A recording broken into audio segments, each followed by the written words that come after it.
Yabba dabba do, people. This is the Homeroom podcast. Welcome back to another installment of us talking about people who are more successful. Let's start it over. No, matter of fact, Well, I was about to we say, ain't starting nothing over. I was about We to say- keeping it right here. This is real. Like, who cares? Me, This is my ego. I'm a perfectionist.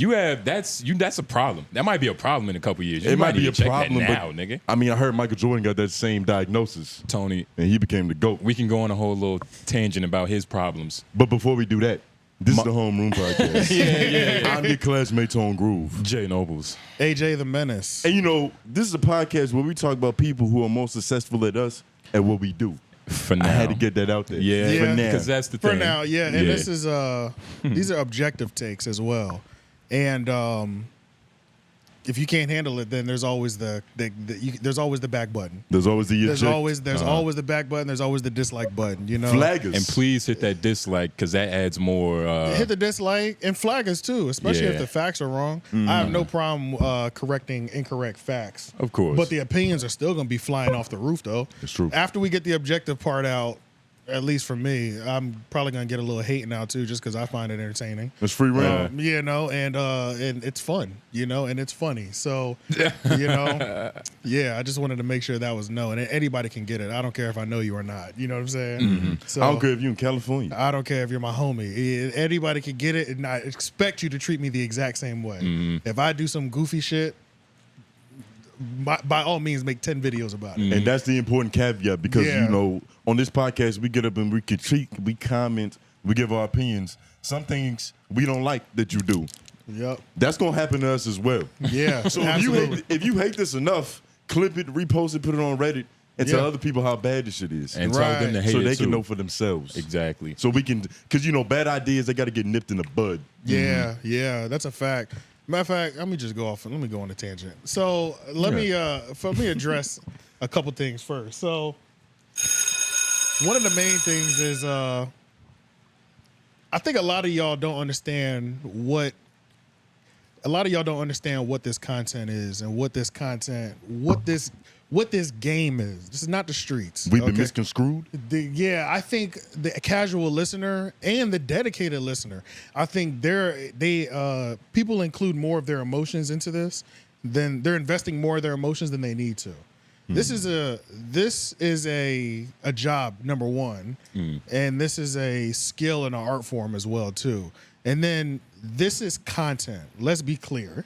So whether you feel like you're newsworthy or not, if you're a part of a certain world, you are newsworthy. You can be clipped up and used as a title. The only time it's an issue, or the only time it could be an issue, is if facts are thrown out in disguise as they're stated as facts and not opinions. But if they're stated as facts that are malicious and have ill intent, 9 times out of 10, there's a source for anything that we're talking about anyway. Yeah, it's a lot of context. There's a hyperlink involved or whatever. So, Screenshot. and it might even be a screen recording from said person's mouth. So if you get offended just because I'm regurgitating what you said, don't get mad at me. Don't shoot me, shoot yourself. You know what I'm saying? And now, who did this? I'm not gonna say who did this in particular, but you know who the fuck you are. Yeah. Yeah. They know who they are. Yeah. Oh, okay. Yeah, I thought yeah. it And was this is like more than one person too. I'm glad we're taking the gentleman's approach on this. Yeah, You know this what is I mean? more. This is more than one person. And shout out to Pat Jr. Because Pat always talks me off the edge when I'm about to just literally when I'm about to go crazy. Yeah. I call Pat and he's like, "You're right, but listen now, relax." You know what I'm saying? Like, Pimp posture. Pimp posture. Yeah, and then I be mad I be so mad on the phone with this nigga because I be like, shut the fuck up. That's what I be thinking. Mind you, Pat is my homie. So it's like I be thinking, shut the fuck up, nigga. Let me go and let me violate the way I want to. You know what I'm saying? And I always do it respectfully, and I violated niggas disrespectfully, but at that point it was called for. It was called for, right? It was called Yeah. for at that point. It you was know what I'm ordered. saying? Yeah, but If you put yourself out there as a public figure, you got to be able to bask in the glamour and the critique. you have to be Yeah. able to take it. And the fact, same with us, we're at the point now where we get a certain amount of comments that is equally hate. Shout out to whoever hates when I don't put a hat on. Fuck you. You know what I'm saying? This is just hate. Yeah, this is my head. There's gonna be a nigga. There's a nigga in the comments that hates when I don't wear a hat, and I'm okay with, and I have to be okay with those comments, right? Yeah, and somebody came at your knee tattoos regularly for no reason, unprompted. So it's like, they won't even ask you that day. I think a lot of y'all are green as hell behind the ears, and I feel sorry for y'all. And the reason I feel sorry for y'all is because a lot of y'all come from foundations, and a lot of y'all have resumes that fall a lot deeper than ours. And the fact that you haven't figured out what content is, and the fact that you haven't had tough enough skin to either take the criticism, objective or hate, and just ignore it, that's sad for you, and that's gonna limit to where you go. This is a fake ass industry, right? Just like the music industry, all of it is fake. There's certain pockets of it that are real, but there's difference in real. Real in the street is me taking a charge for my mans. Real in business, it's real stupid. Yeah, it's real stupid, but that would essentially be classified as real. Yeah. Real in business would be somebody giving you a fair contract or letting you get out of your contract without some sort of legal penalty and wrapping up your name. And, you know, sucking shit like that. Taking your masters, robbing you and raping you, and just hiding stealing half of their identity and IP through contracts. That's the grimy way, right? Everything that we've done, we've always played fair, and I've always played fair. So yeah, when niggas just like get in their feelings, it blows my mind. And then it also separates who's here to last and who's here to stay. Just because you're honored at a certain level, or just because you're respected at a certain level, doesn't mean I'm giving you that same level of respect, or I'm giving you that same level of honors, because I can see everything that you've done. And to me, if I put that same thing in another city, it means nothing to that city, and right? it also doesn't mean you can't be critiqued. Yeah, you say your success is contextual. Yeah, your success is marginal or regional. It's contextual. It's not objectively, this is the greatest. We see you. We're putting up numbers. You're just a big fish in a very small pond. It's like Jordan was on your team, nigga. It's like exactly. Yeah. So it's like, just like DJ Academics. It's the perfect example. DJ Academics, based off numbers wise, it blew our mind when nobody showed up to his show. But he gonna catch this smoke, and I love DJ Academics. Yeah. But it's not gonna stop me from calling this nigga corny and just clowning him for not having anybody show up to his show. But at the same time, I want him to do the best, and just like I want you to do the best. You know what I'm saying? I want the best for you, and I want you to get up out your feelings. And go ahead. Oh no. You I wasn't. You didn't have to stop that. But I was just say. You know, some people let victory defeat them, as we always say. Facts. Like, you win so many times, it's like you on a roll. You know what I mean? Your ego get high. And don't let these participation trophies get you fucked up. That's another thing too. Don't let just because a nigga is giving you opportunity and they're giving you participation trophies, don't let that confuse your talent for what the fuck it actually is. You know what I'm saying? There's a lot of people in position just because everybody like them and their skill is trash, right? And then there's a lot of people whose skill is on 10 and they don't get nearly as many opportunities and they have to make their opportunities, okay? And there's a difference between the two. There's a very big difference. So don't let your accolades or your friends gas you up. I don't care what's on your resume. I can still objectively critique your skill, whether you be a new person in the game, 2, 5, 20 years into the game, right? I love Sway in the morning. I don't listen to him every morning, but I know Sway's mindset. I know what Sway's area expertise is, and I think Sway is a legend in what he does, and he is a 10 out of 10. You know what I'm saying? But if he were to jump into another lane and bomb, I'm jumping on this mic and I'm gonna tell him that he bombed. You know what I'm saying? So don't let these participation trophies and these job opportunities get your level fucked up. Essentially, I didn't know people were this sensitive. You know what I mean? It's real, because at the end of the day, if you felt some way about something we said, we struck a chord. That means something rang true to you. Yeah. And honestly, on this show, in my opinion, you know, niggas in the comments might say otherwise, we don't genuinely be hating. No. We give jokes and honest criticism and praise all the time. We just don't get praise for giving out praise. I mean, but if we said something, especially the specific person we talking about, we just trying to get you better. That's it.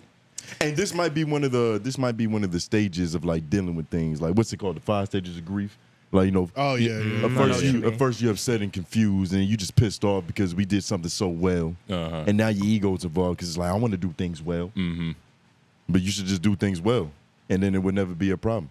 It just means there's some bumps in the road right now, so you know what I'm saying it hits harder when there's bumps in the road. You know what I mean? And what else do I? Because I want to keep certain points into this segment by itself, because I'm going to be using all type of names later down in the episode. So I just want to keep this specific segment just so you can see there is a difference in what's happening over here. You know what I'm saying? Right. You know what I'm saying? Right, So right. yeah, I want to be very clear, and I want to make sure I separate out how I address certain things. You know what I'm saying? You're gerrymandering. Yeah. So it's like, yeah, I think that's it though, honestly. Yeah, y'all niggas just need to understand and learn what the comments are. I mean, But don't act like they're never gonna understand. they're never going to understand. And like, if you're watching us for the first time and you're a different type of person, we are hating in their head. Like, you can definitely tell. I was watching one of our clips.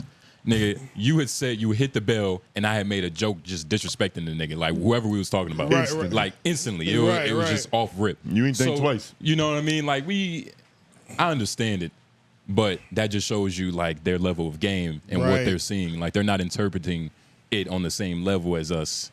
Yeah, and, you know, it's true. just shout out to the... And real recognize real, too, at the same time. Like, I understand that what we're doing as well is technically kind of like we're technically kind of doing a risky thing as well, because there seems to be this level of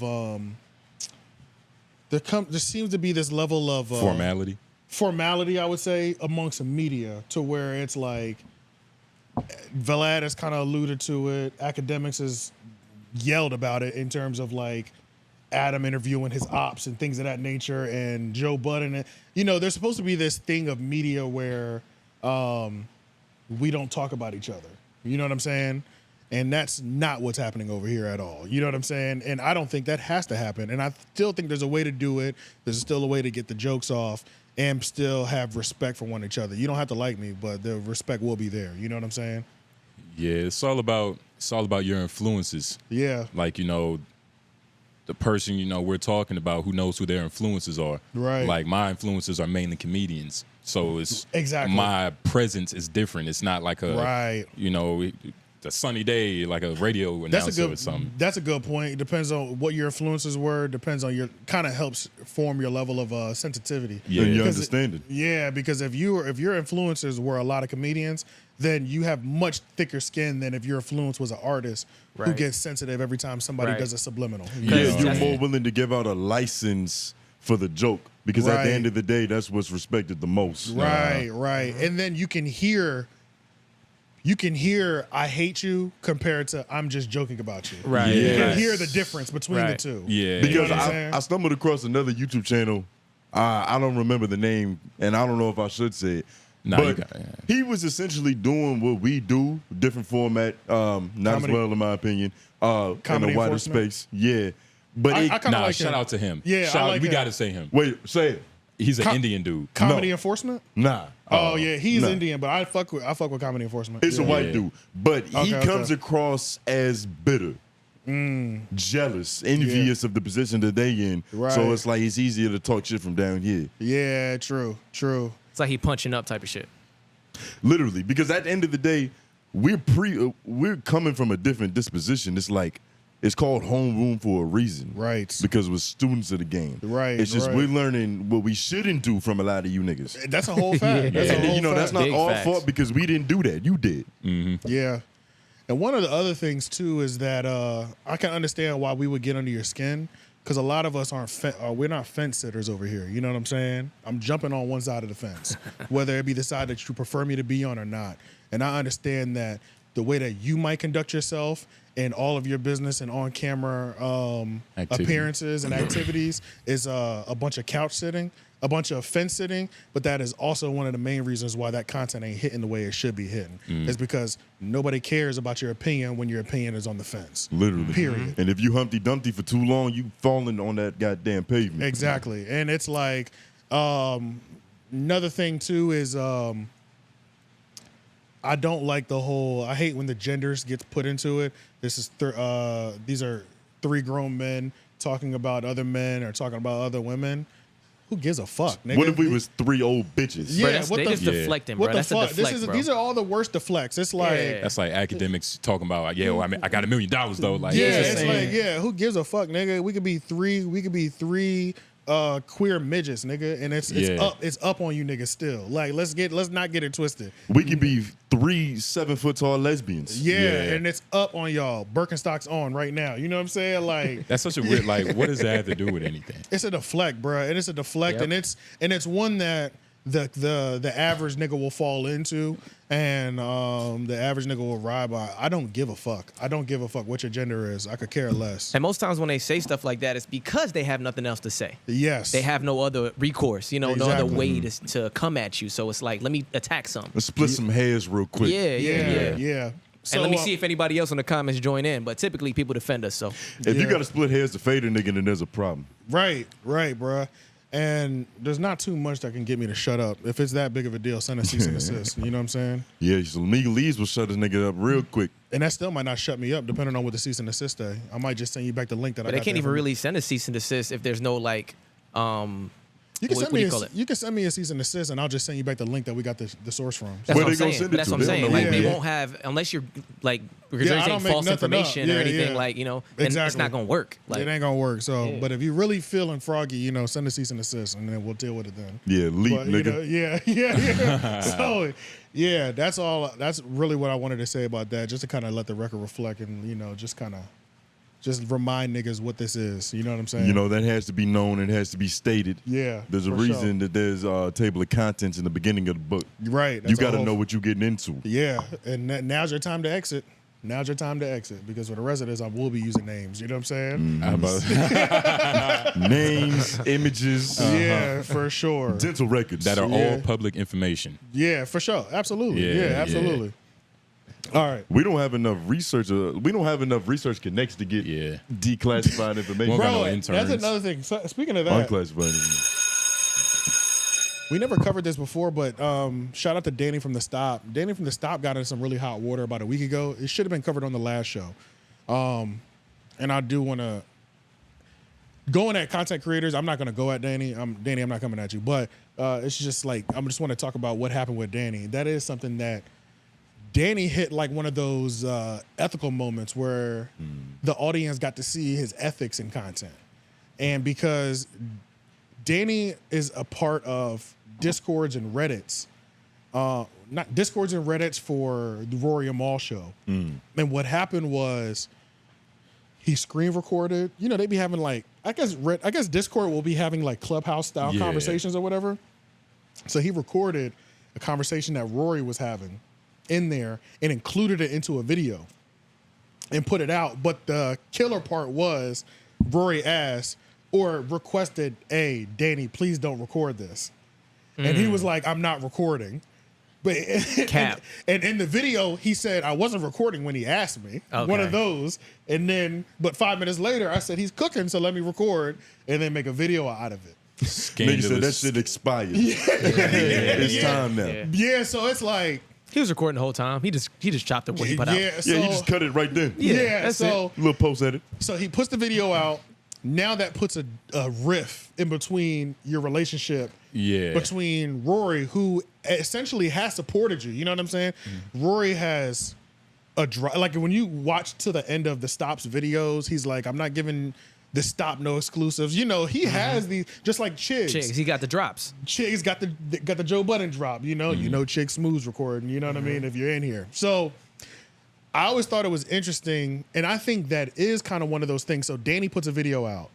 It's only out for 1 hour. They killing this nigga in the comments. I missed it. Oh my God. And I just happened to catch it. Mind you, I didn't even get to finish watching the video because it went private me mid watching it. So I got like 60% of the way through the video, but I'm just like reading the comments, bruh.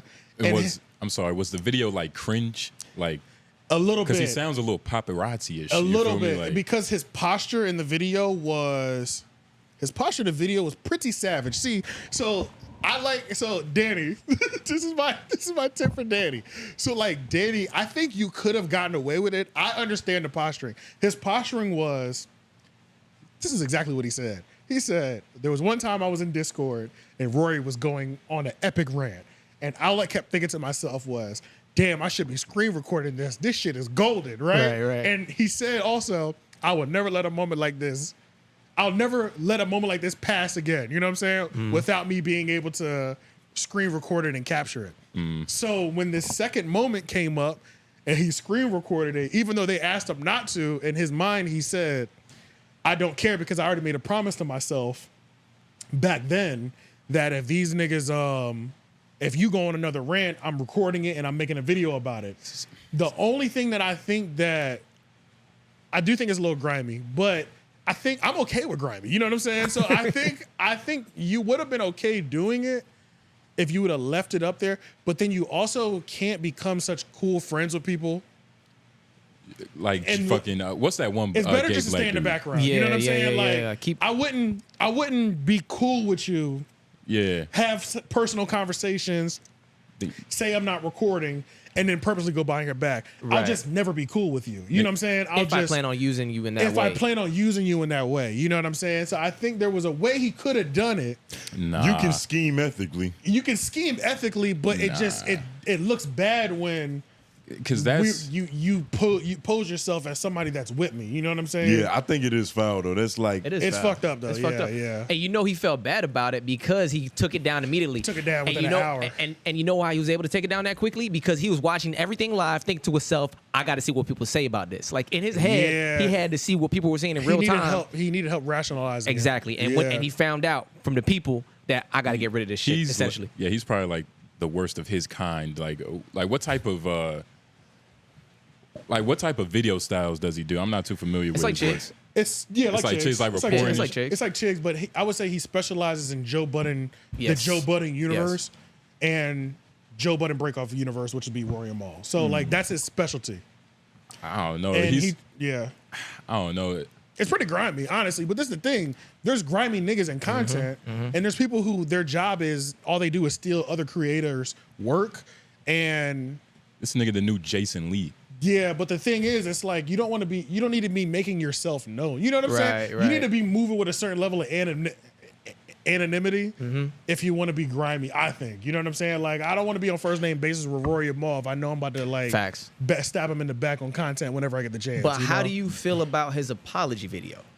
Oh, it was terrible. He had an apology video for it. He did because he took the video down. He probably recorded it before he even uploaded the first video because he was anticipating the backlash. No, he did. He did it afterwards because he did. See if we can pull that up. I don't know. Okay, I'm gonna see if I can find it. But his apology. Go ahead. What did he say in the video?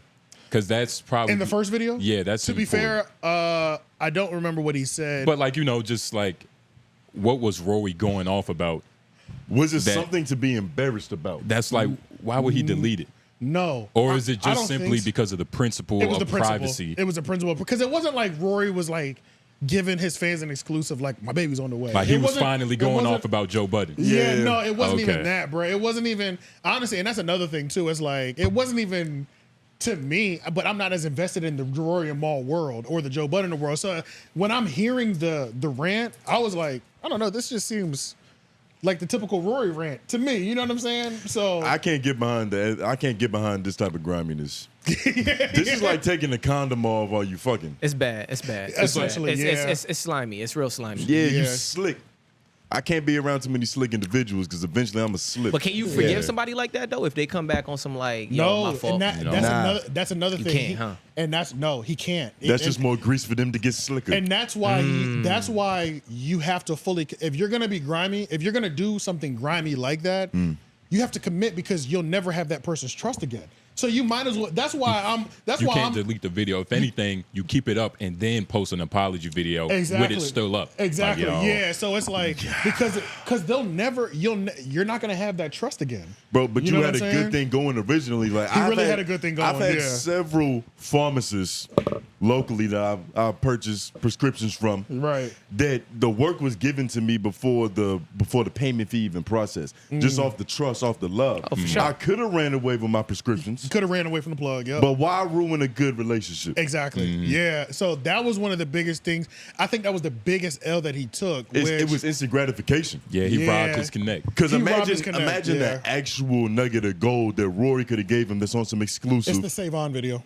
It is a 𝔓𝔦𝔐𝔬 video? It's the 𝔓𝔬𝔐𝔬 video. Okay. The apologies at the end of the 𝔓𝔬𝔐𝔬 video. Got it. Like, That's yo, what I got it a is. video of Joe Budden trying on a myriad hats with Wait, where is it lingerie then? on. I just saw It's the right there. 𝔓𝔬𝔐𝔬 Go up. He might have earned that Third video from off the right there. trust. I'm about to say. He might have earned that exclusive drop. Down one right there. Because it's people that, came to us. one. Caught in the there. middle. Yep, caught in Yeah. the middle. Okay. It's people that came to us like, yo, I got some beef I need to come on y'all show and talk about. Yeah, and we would love to discuss it. Yeah. Yeah, which is good. As long as it doesn't involve violence, because, I've that's taken never a, all right. that. We've taken a beef episode. Can't condone. We've taken a beef episode before, and it was amazing. Right. That's right, man. Baby boy, shout out to Baby Boy Jody. It was epic. It was. I Are you mean, serious? but it's one of the best podcasts, 3 Oak podcast episodes ever. 3 Oak podcast, Baby Boy Jody.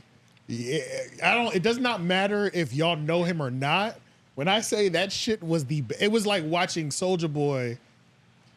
It was like Soulja Boy's home invasion recant on Yeah. Vlad TV. It was phenomenal. It was animated. And Rick and Morty. And Like, yeah, so it's it's like- aliens and but shit. but it's like, You saw the movie as he was talking. oh my God, it was Yeah. beautiful, bro. It was beautiful. He And was a then captivating storyteller. Cherry was like captivating, and then Cherry's Yeah. like in his ear, hyping him up the right way. You know what I'm saying? Like Oh, she Jesus. gassing him up. Like he was like, Cherry's over there, like, yeah, I bet you whooped on that nigga. Huh? Yeah, You know what I'm giving him saying? that Like TNT. Okay. gassing the nigga up perfectly. Everything was amazing. You know, he dropping niggas' names. He don't give a fuck. You know.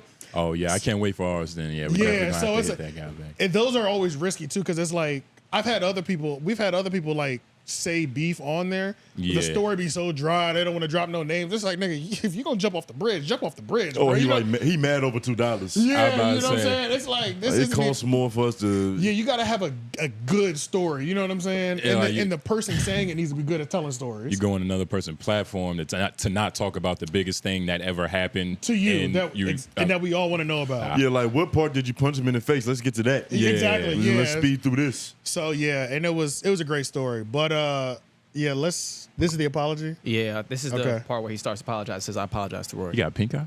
Huh? Oh no, that's I don't know. Wait, What Rory that's be just a looking video. so sad. No, that's just tears. He thought it would be different, and it That's wasn't. crazy. All right. I owe Rory an apology. What I He did looked sad right wasn't there. the best. And me saying that I did it under the guise of looking out for my audience is not really sufficient. And man, y'all was telling me off in the comments, and eventually I was like, I'm just gonna have to accept the fact that, you know, that wasn't cool. But I will say this: a lot of y'all who are using this situation to try to shoot at me, and y'all didn't like me from the jump. Wait, And I hold just on, want to be pause. clear. I'm not Yeah. apologizing to y'all. He said, I'm sorry, but I guess I'm going to just have to accept that I was wrong. Like, Yeah. what do you mean? That's what I'm gonna apologizing have is. to. Yeah. Like, this isn't even an apology. This is just a long rant. Nah, this is a live. He's developing his empathy for the situation. Right, live. right. He's Now, like, I think yeah. I might have actually been wrong. Yeah. Yeah.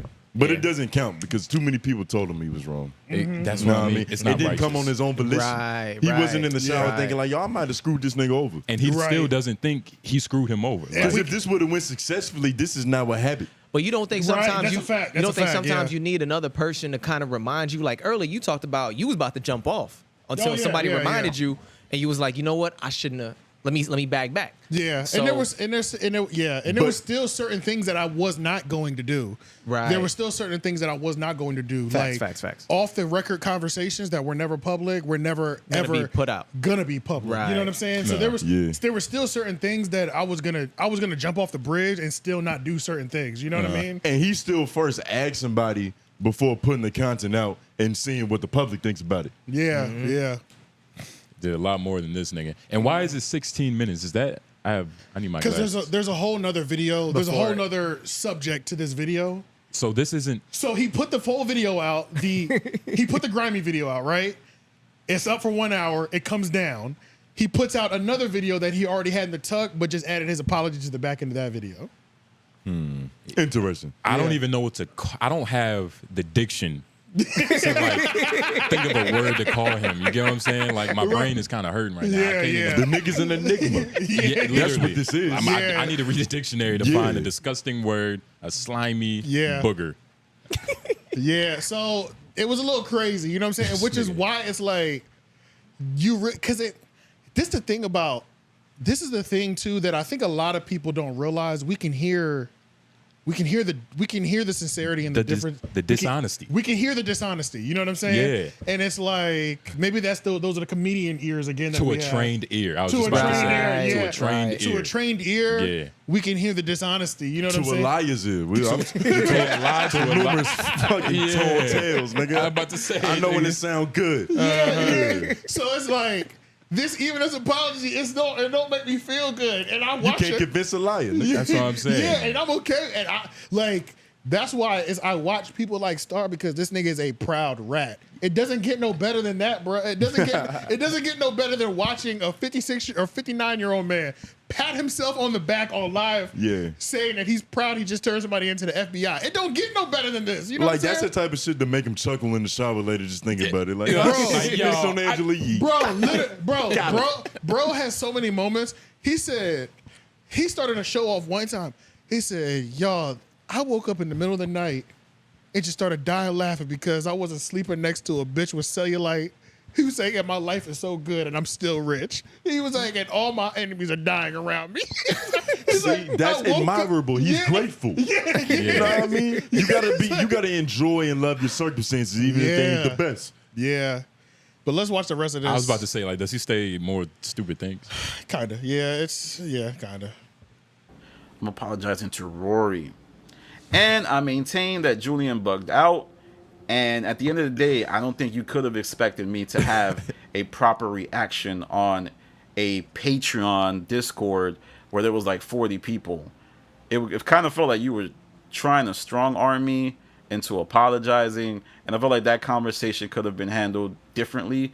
I'm not saying you necessarily own it to me to like reach out to me one. Did he just like say some hating shit? Hold on, let him say some more because I think he might hang himself. I think there's another one. Right after he already jabbed him with like it was only 40 people. But we got to see the left hook. Paid Patreon. Where's the left hook? Okay, let's get it. On one, but I think the conversation would have been more productive had it included me and Rory or Damaris.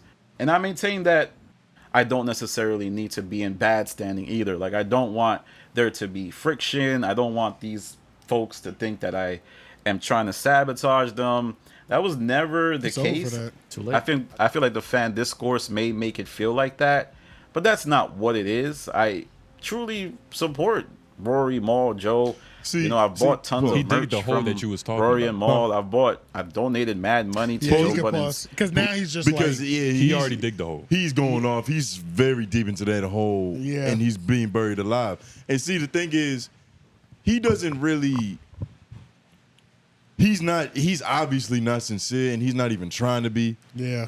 Like sometimes you can tell when a nigga's trying. He's not trying. He still doesn't feel that he's wrong. Nah, he's trying. He kind of just undercut everything he said right before that. He's trying, but he's still the animal he is. Yeah, you know what I'm saying? He got that dog in him. He's trying to stop it. Did he just say it should have been me, Rory, and somebody else on the call? He did. So like he was mad. He was mad that he wasn't postured up to have this conversation with all these epic figures, I guess. This is some like. It's a little crazy. What's the woman chromosome? This is some like double Y chromosome shit. Yeah, XY shit. Or XY. XY. Yeah. Wait, XY? No, we got both. We got X. Yeah. Oh, it's XX then. This is XX activity. Drop out. Hey, what can you say? Whoops. You know what I mean? But yeah, this is very foul. Yeah. This is which I think you should just lean into the villain arc, bro. I think this was the beginning of your villain arc. The thing is, he doesn't have a choice. Nah. Now you don't have a choice. Yeah. Because these people will never trust you on the same level. And his superpowers can only be used for bad. Yeah, but true. His origin story is like that kid from The Incredibles when he didn't get a picture with him. Yeah, it's like, yo, let me hang out with you. Key. It's not like a cool villain story. It's almost like Daddy never wanted me. Yeah. You know what I'm saying? It's very sad. It's dangerous for him too, because it's the type of thing where if you're trying to get in business with somebody else and they see how you operate it here, yeah, it's a little dangerous. Yeah, it's always weird when you Yeah, man. Taking somebody's personal conversation and put it in public is crazy. And then Rory, it doesn't matter what capacity it is. It doesn't matter. It's really wild, yo. Yeah. It's really wild. From a DM to an audio recording. It's real. That's nasty work. It's nasty, right there. man. Yeah. It's nasty. And then Rory knew what type of person he was because he told him, "Yo, chill on this one. Like you can't have exactly. this one." To but be he fair, got greedy. He got greedy. You know so. what I'm saying? It takes a lot of audacity to be the one to expose somebody for something. He's very audacious, right? Yeah. Like, what is it about me that's so great that I can expose you? That's true, though. That is true. That takes a lot of confidence in yourself. That I'm the only that you one. have all your things in order. I'm the one qualified to put your business out here. Yeah. Yeah, that is kind of crazy, actually. I never thought about it like that, but that is a high posturing position. Like, the nigga was in the crib like, who better than me? Yeah.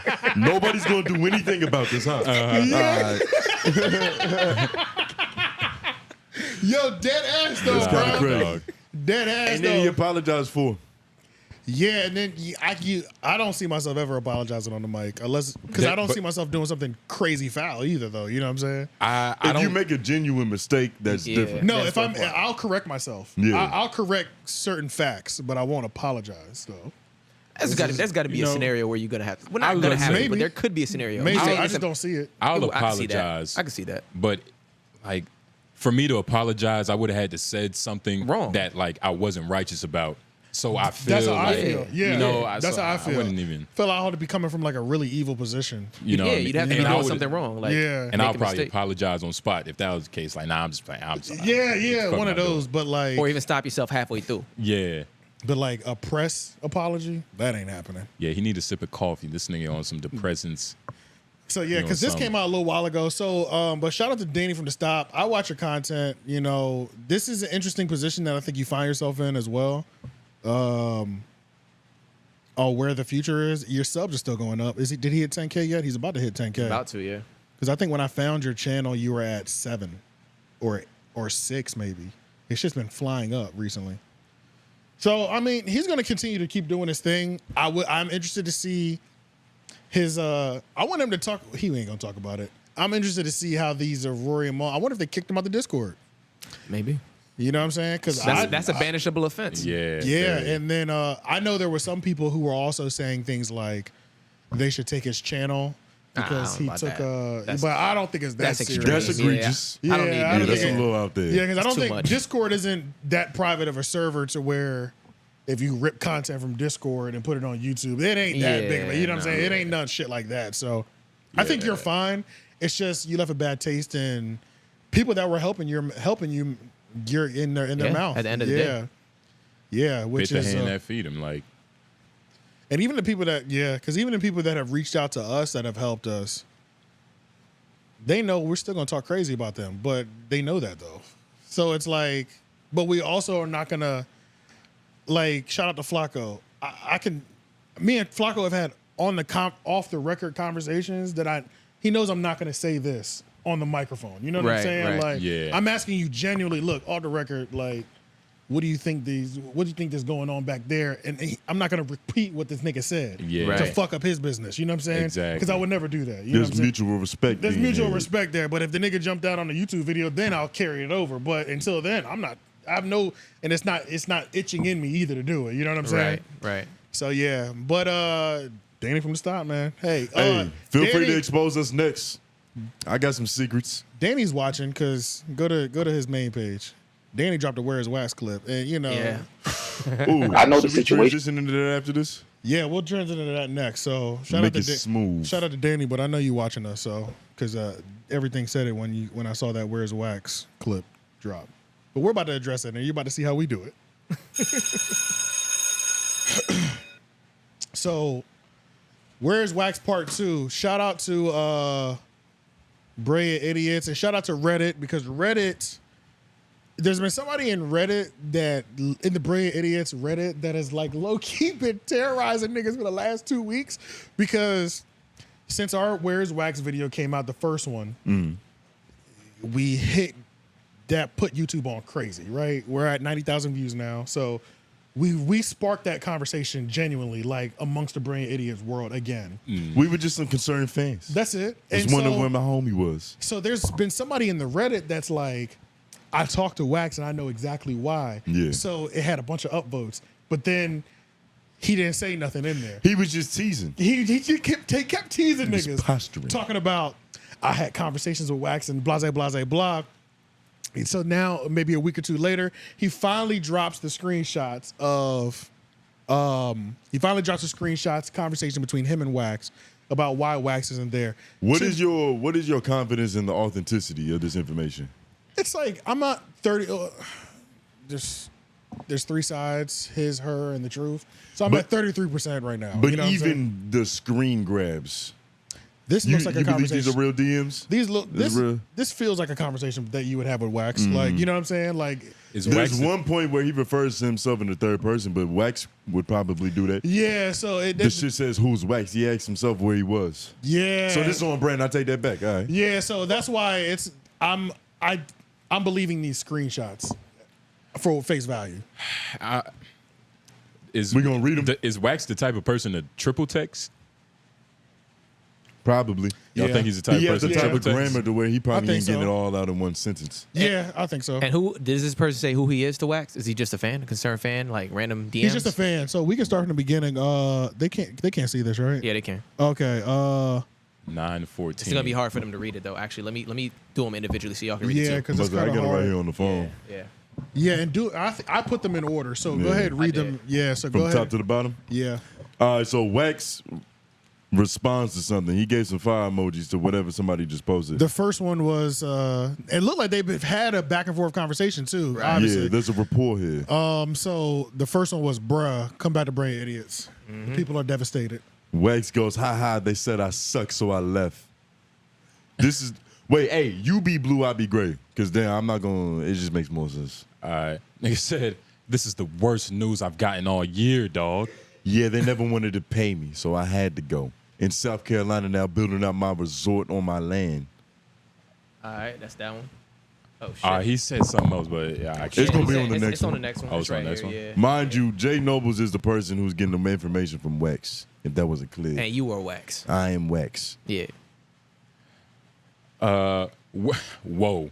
This might be fake. This nigga said, well, fudge. I'll start turning into a bully. Well, fudge. Start tuning in to bullies. This could be a Start white tuning fan, in. though. Read it from, oh yeah. Well, fudge, I'll start tuning in to bullies. Good, we be rocking on there. Yeah, this definitely Wax. Look at how he spelled that shit. Yeah. THER. I see the fans are very upset. I get tagged in this shit all the time. Nigga, there's been nonstop outrage. No love lost, bad business at all. Literally, haha. 2015 till now. I don't know what that says. But Wax has been on the podcast longer than 2015, right? I don't know if this is real. Maybe that's when he started making physical appearances, because before he was a It was mythical off creature. camera, He was yeah. like Lauren. We wasn't sure who he was. Yeah, that's true. That's you right there. Oh, shit. I think we mostly feel gaslit because they haven't acknowledged it, even though it's pretty obvious we were going to notice and want clarification. Said no one come to the show to listen to me. Wait, what? Yo, reading Wax shit is like reading But Fred this Flintstone. sounds like him though. Yeah, they fans said diff. Yeah, they can't say that though. Wax left over financial problems that we couldn't solve as grown men. So Is this real? This might be real, because when you think about it, ultimately, like all the theories that are out there, like Wax fucked this one girl and did this. Yeah. The simple answer is probably the truth. He's been coming on this podcast for years, supplying value, A lot and of hasn't been value, getting yeah. paid for it. Like, he's been on there for free because technically he's Charlamagne's bodyguard. You in here, you might as well say something, especially with referring to you. But it comes to a point where Wax is a character now. He's a part of the Brilliant Idiots world, and a lot of people love him. There's been times where I tuned in simply because Wax was on the episode. no, that's a whole Times. fact. I'll occasionally Google Brilliant Idiots Wax just so I get the ones where he's on there. He's Yeah, third and mic.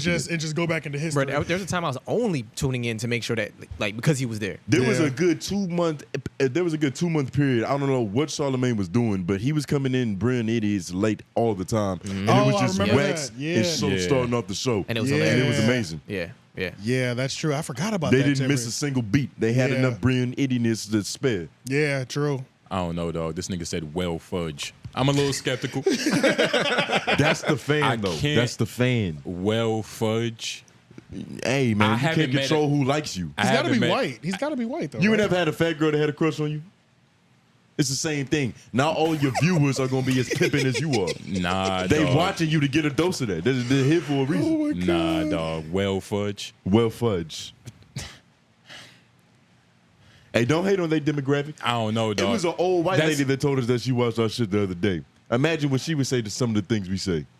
We say a lot of fudge-worthy responses. She probably wouldn't say fudge. Gosh, she would probably darn use, it. Yeah. Screw this. I feel them though. At a certain point, I get why they weren't paying them.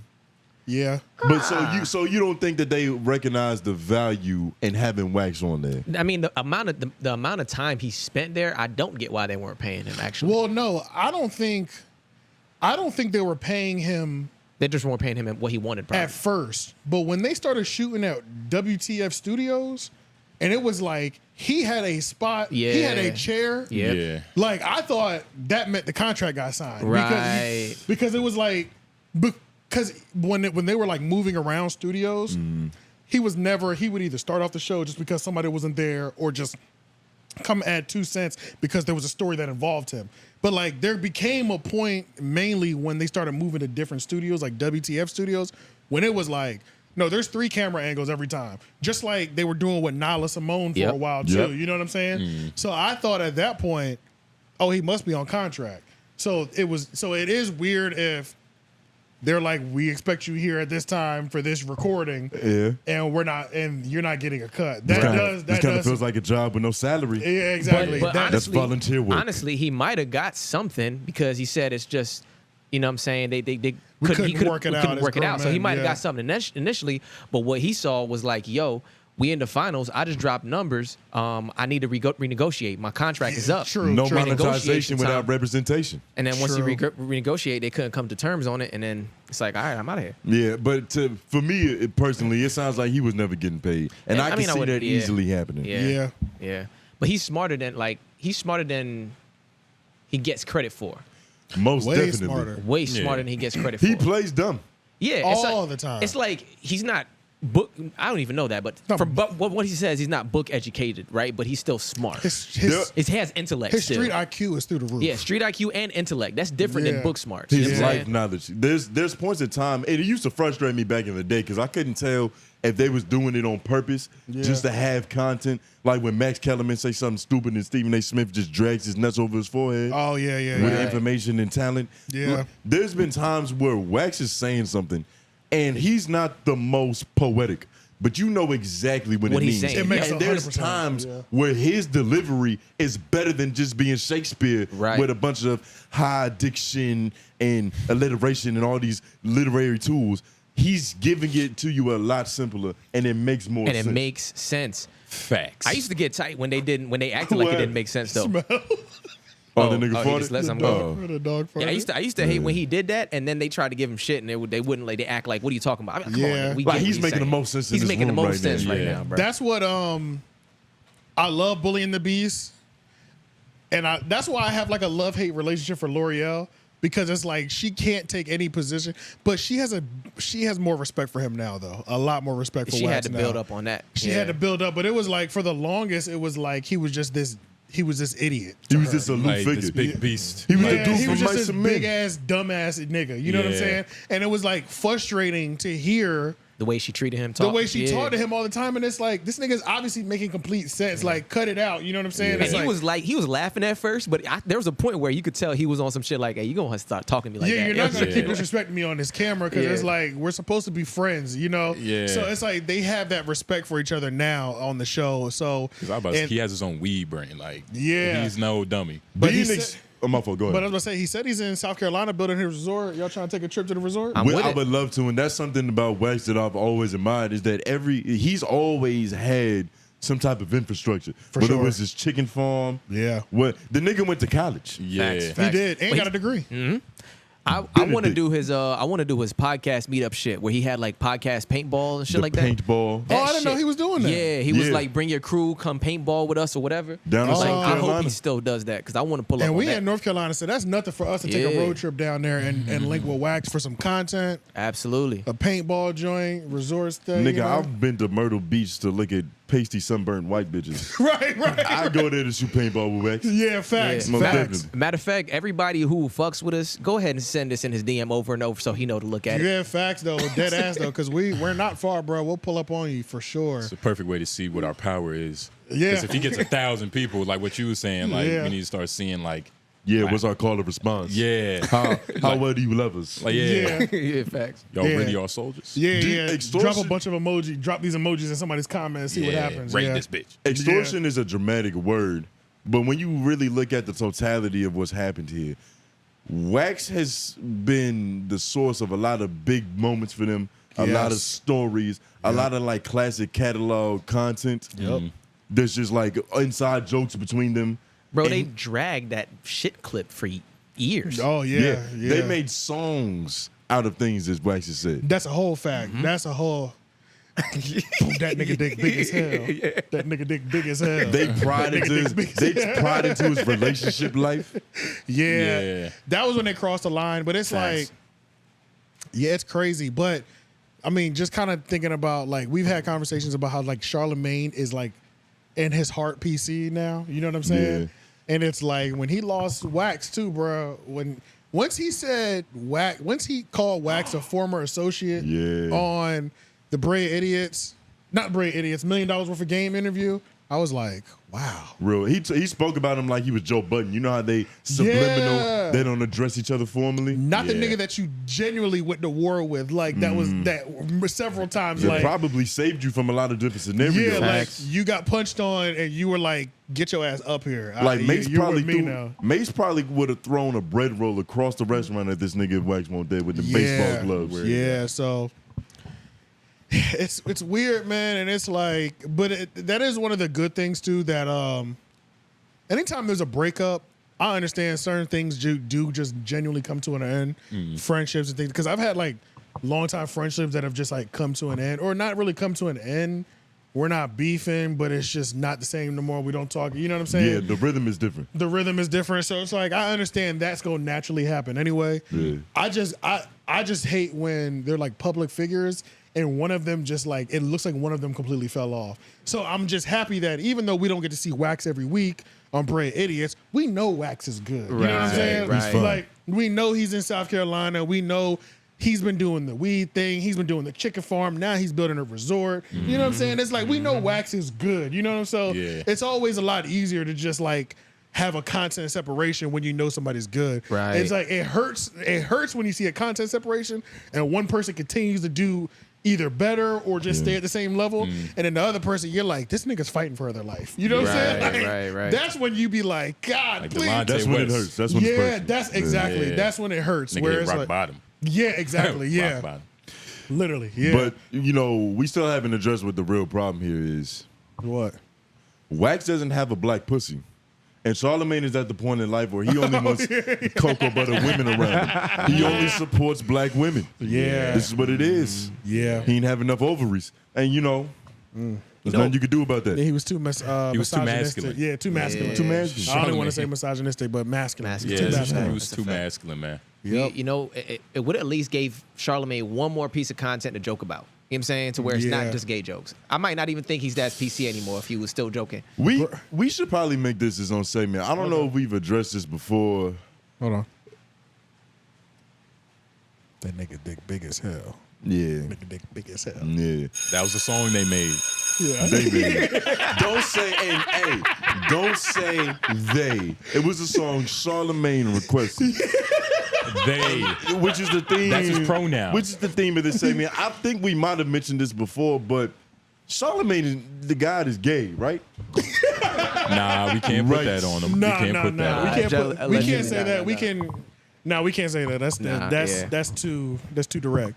It's too direct, but Charlamagne the gay might. We know what you're saying, but I We don't know what think you're saying. Charlamagne the God might not mind man butt. You want to know?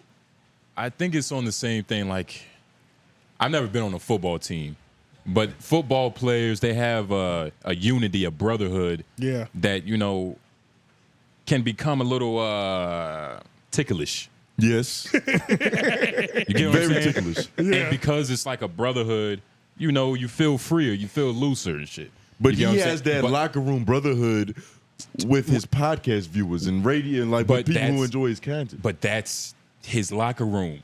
You get what I mean? At a certain point, it's not funny. No, it's not. I mean, you can't tell the same joke and have it have the same impact every time. Every time, yeah. It's just there's a law of diminishing returns. It's not going to hit the same no more. The last Brilliant Idiots episode, Alex and Schulz had like 2, maybe 3 moments where they were like, "What's going on, bro? What the fuck is going on?" Which is why I brought this up because this is it's like what the hell is people around him are even doing this. Yeah, the people around him are starting to like stop in the joke mid-joke and be like, bro, what's going on, my nigga? You know what I'm saying? Like, are you trying to tell me something? Because you can tell me. You know what I'm saying? It's like, Damn. It was some wild moments too. They were flagrant. You can put parlays up on Charlamagne's takes.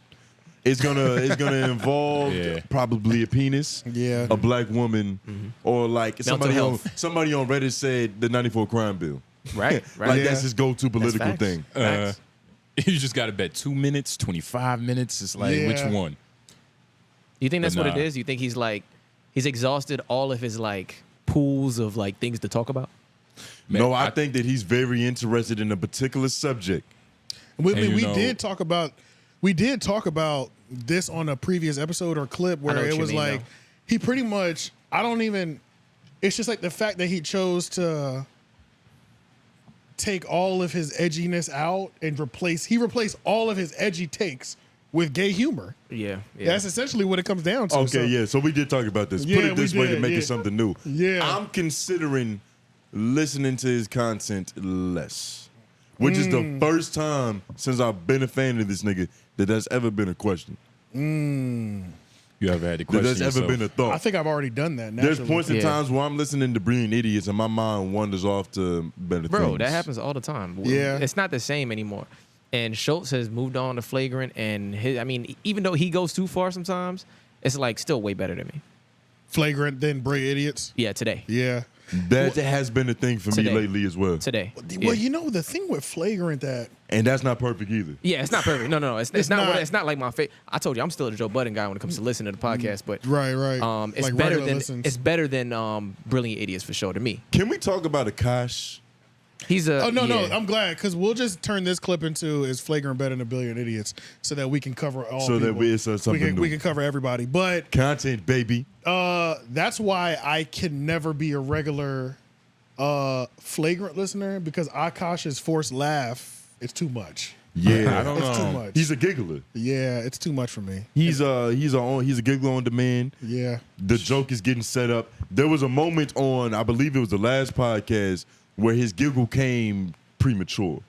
He busted the low before he was supposed to. They put it in was obvious. They put it in Reddit. Oh, they did? Oh my God, because I didn't see it. Schulz did a body language thing too. So like he started to giggle and Schulz grabbed his arm like that. And then it looked like Akash was like, I don't know what to do. Like it looked like he short circuited. He was like, "Is this the joke? Like, Shawty laughing right here? So I'm supposed to wait? When do I go now? You know what I'm saying? Yeah. And it's like that one bit it's on the Flagrant Reddit, I think, and it's funny as hell. So like I'm trying to imagine. Like I know what y'all saying, but I'm trying to imagine it. Like Andrew's mid joke and he just laughs. Yeah. Like word, he does that, bro. I don't like do that. They do. That's what happens. Like a lot of comedians, like they manufacture a laugh. That's true. Which it happens. Laugh you know tracking. what I'm saying? Laugh tracking. Yeah. But Joe Rogan is the best because he's doing it bad. And it's damn near on purpose. We could probably look up a YouTube video of a compilation of Joe Rogan fake laughing. Yeah, and then I was about to say, if you go to Reddit, go to the Flagrant, go to the that's what's happening. The nigga telling the joke. How it is. That's how it is, though. But you know what it is to go to the Flagrant Reddit and then type in laugh track because that's actually what they put in there. Is that which Flagrant Reddit? This one. Wait, go back. We wanted to see that ass real quick. Yeah, just for shits and giggles. Wanted to see the ass. That's Riley, I think. Okay. That's Riley. That's the malnourished white guy's girlfriend. He could tell by the crease in the cheeks. Yeah. Jesus Christ. The crevice. She's malnourished? She don't look malnourished. She's not malnourished. He is. Oh. Okay, yeah. Search laugh track up there, yeah. No easy buckets. But nah, shout out to Akash. I don't really find him funny. I watch Well, I watched this stand up. It was I went to a stand up Yeah, one time. you seen the stand up live. Yeah. It was pretty good. He What is it? Because he's like another form of Andrew Schulz. That's right? what I so was about to he's say. another form of Andrew Schulz, and it's just flagrant at this point, right? They're really leaned into that brand. he's Right. good, but he's Punjabi Schulz. Yeah. Which is a problem. And I do appreciate the fact that I wish there's more. Okay, we always talk about this as black people, like black people moving in this way, but he does a great job of putting his people on, and I give him so much credit for that.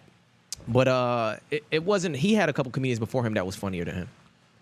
One person before him that was funnier than him. It was him and the other guy that were funny. But it was pretty good. There was just some moments where it was like, that's why I feel about Flagrant, where it's like some moments it's just you're just leaning into Flagrant and that's it, and it's not funny. Yeah. You know what I'm saying? Yeah.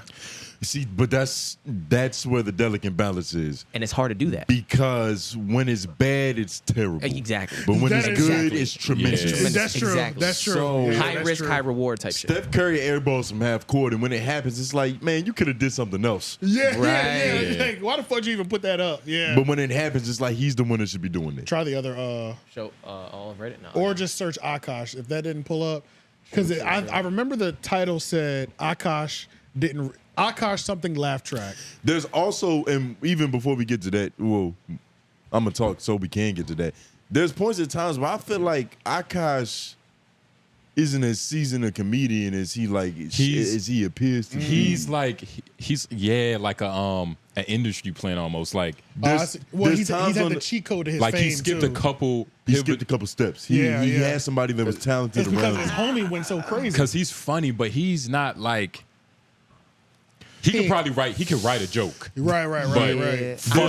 There's times where he's on the podcast delivering a take and a joke, and it might be good, but he undercuts it with, you know what I mean? Like, yeah, and that's like a rookie mistake is to Yeah. like make it funny. Yeah, don't try to force me to see your point and laugh at you your feel me? fucking point. You nigga. think that was funny? Like, what the fuck is wrong You're with you? laughing too? Like, Yeah, I feel that. I don't know It's if he okay. skipped any Like you steps gotta though. sit in it. Like you gotta make it. Yeah, I can't find it. You gotta believe it. Yeah. It's gotta be real. That's why when you say it and then you wait, because it might not be funny. Yeah. But that might not always be the fucking goal. That's it. This one right here. Yep, that's it right there. Okay, clutch. Hey, shot nigga Lauren on the boards. I said, On the Wait, is that a- boards. No, that's Joe Rogan. No, that ain't it. Go He back. might not be white, but he researches Yeah, like and that's one. a year ago. and Joe Rogan be wearing those Scroll down. those French thief hats. Did you Yes. just What the fuck? burglar hats, like with the Burglar black hats. and white stripes. Yeah, And yeah. the black mask. I don't shout out to Joe Rogan, but man, type it? Search too laugh rich for track that. this He's time. at the level 'Cause where he that's, can do that's that. the other one, right? why doesn't Joe Rogan dress like No, a no, hood take nigga? all that other stuff out because it's you Cuban got- chain, take- no, no, black no. sweater, nigga. No. You're supposed to take the Akash part out. He would feel Oh, ridiculous. I did that already. I tried laugh track already on its own Oh, okay. with that in there, and we scrolled through that already. You're going to the other flagrant one now. No, I It's wasn't. all right. Don't worry about Yeah, it. yeah, Don't no, worry no, about no, it. It's too much. I'm about to say, it's fuck this nigga Akash laugh, nigga. Like, It's see, this is what I was talking about though. We had already searched it right here, like that. But there's two different Reddits. I Oh, was I got you, asking, I did got you you. do that in the second Reddit? No, I didn't. Oh yeah. But it's all good though. It's all Yeah. good because it's over now. But what do y'all think about y'all like Flagrant 2 more than Brilliant I Idiots? don't. I don't. I still rather watch Brilliant Idiots. And are you over saying that Flagrant. That's because me, of though. all the history and all the moments that Probably are my history. dear to you? Yeah, and know then what I mean? I guess it's not fair to say that I like more people on Brilliant Idiots because it's only two people. Right. But I know what you mean. But I like the cast on Yeah. Brilliant Idiots more Mm-hmm. than Flagrant. I'm not a fan of everybody on Flagrant.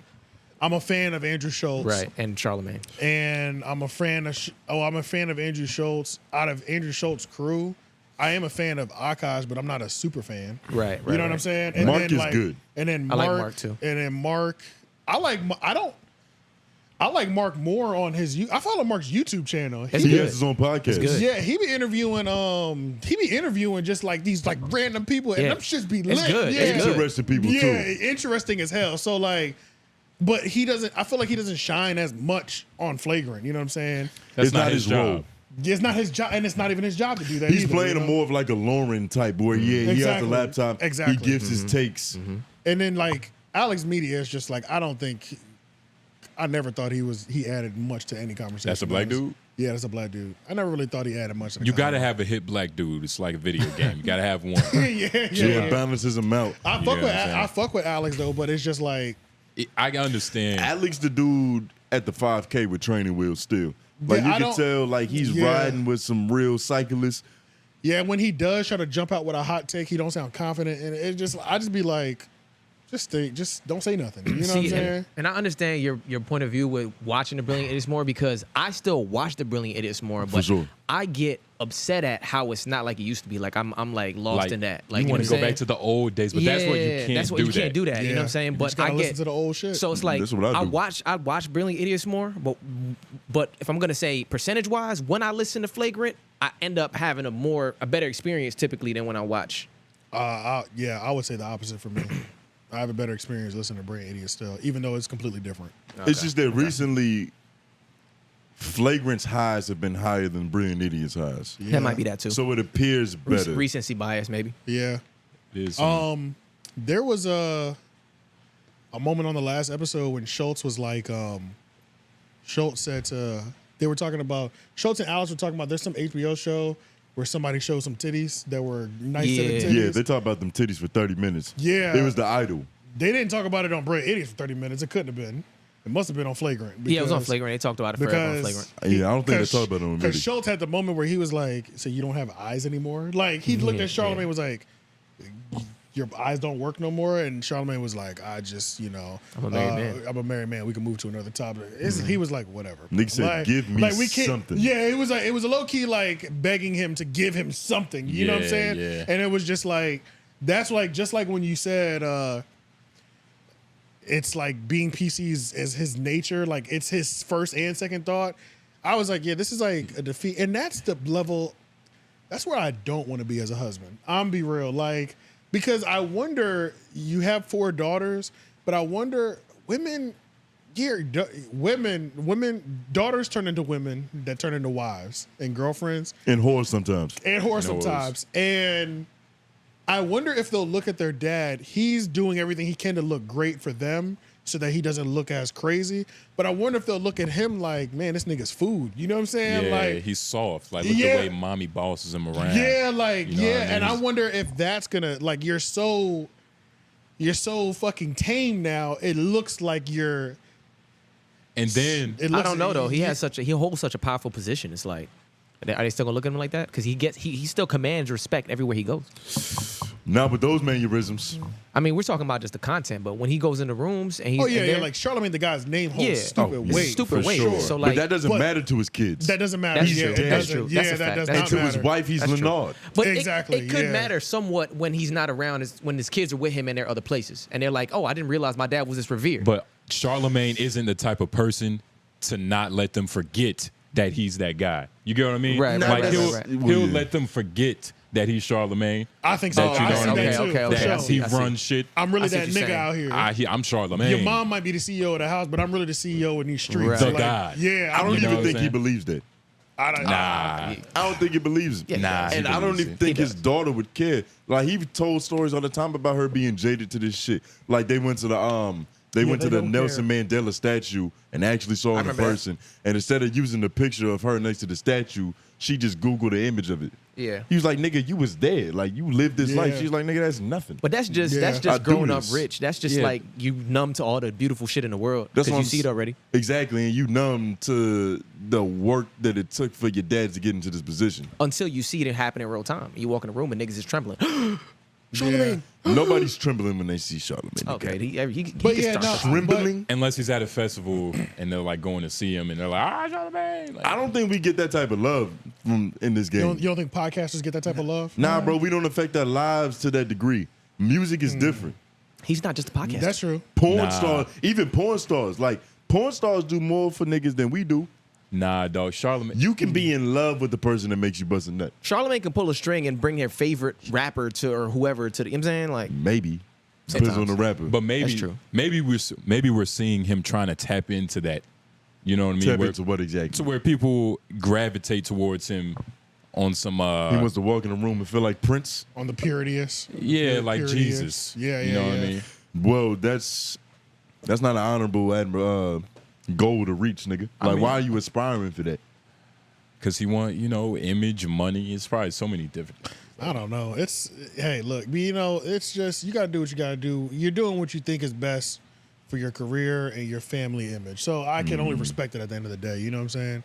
So, but while we're still in like the Brilliant Idiots and the Charlamagne vein and everything, me and Lauren went to go see Schulz live. So this past weekend, Andrew Schulz was in town. Pete Davidson was also in town as well too. But Andrew Schulz is in town. Yeah, who gives a fuck? Big, go Pete. I like him in I like him in sketch commercials. Stuff. Yeah, sketches stuff like when that. he got a script. Yeah, I'm not gonna go see your stand up though. I'm good on that. But yeah, me and we went to go see Schulz at Raleigh Improv. Yeah, man. It was lit. Funny, Raleigh, hilarious. At That's funny. Raleigh Hilarious. Improv. Did he say Raleigh in there? And now he always says rally though. That's a fact. It's weird. Everybody from out of town always does that though. I've realized. But Going to it's because rally. they refuse to get it right. Yeah, at a certain point, yeah. Because I've heard him say it correctly before. Yeah. Then he just resort to back. So yeah, I mean, the stand-up show was lit, but Schulz stand-up is always good though. So it's like, and then I also was wondering, how much are we allowed to talk about? Like, don't give material because that's just Yeah. unethical. That's grimy. That's what I thought. Danny Don't Stop or whatever his thing Danny was. from the Stop. Yeah, Yeah, Danny from the Stop. Yeah, Come on so now. yeah. Nigga ain't there doing a voice memo.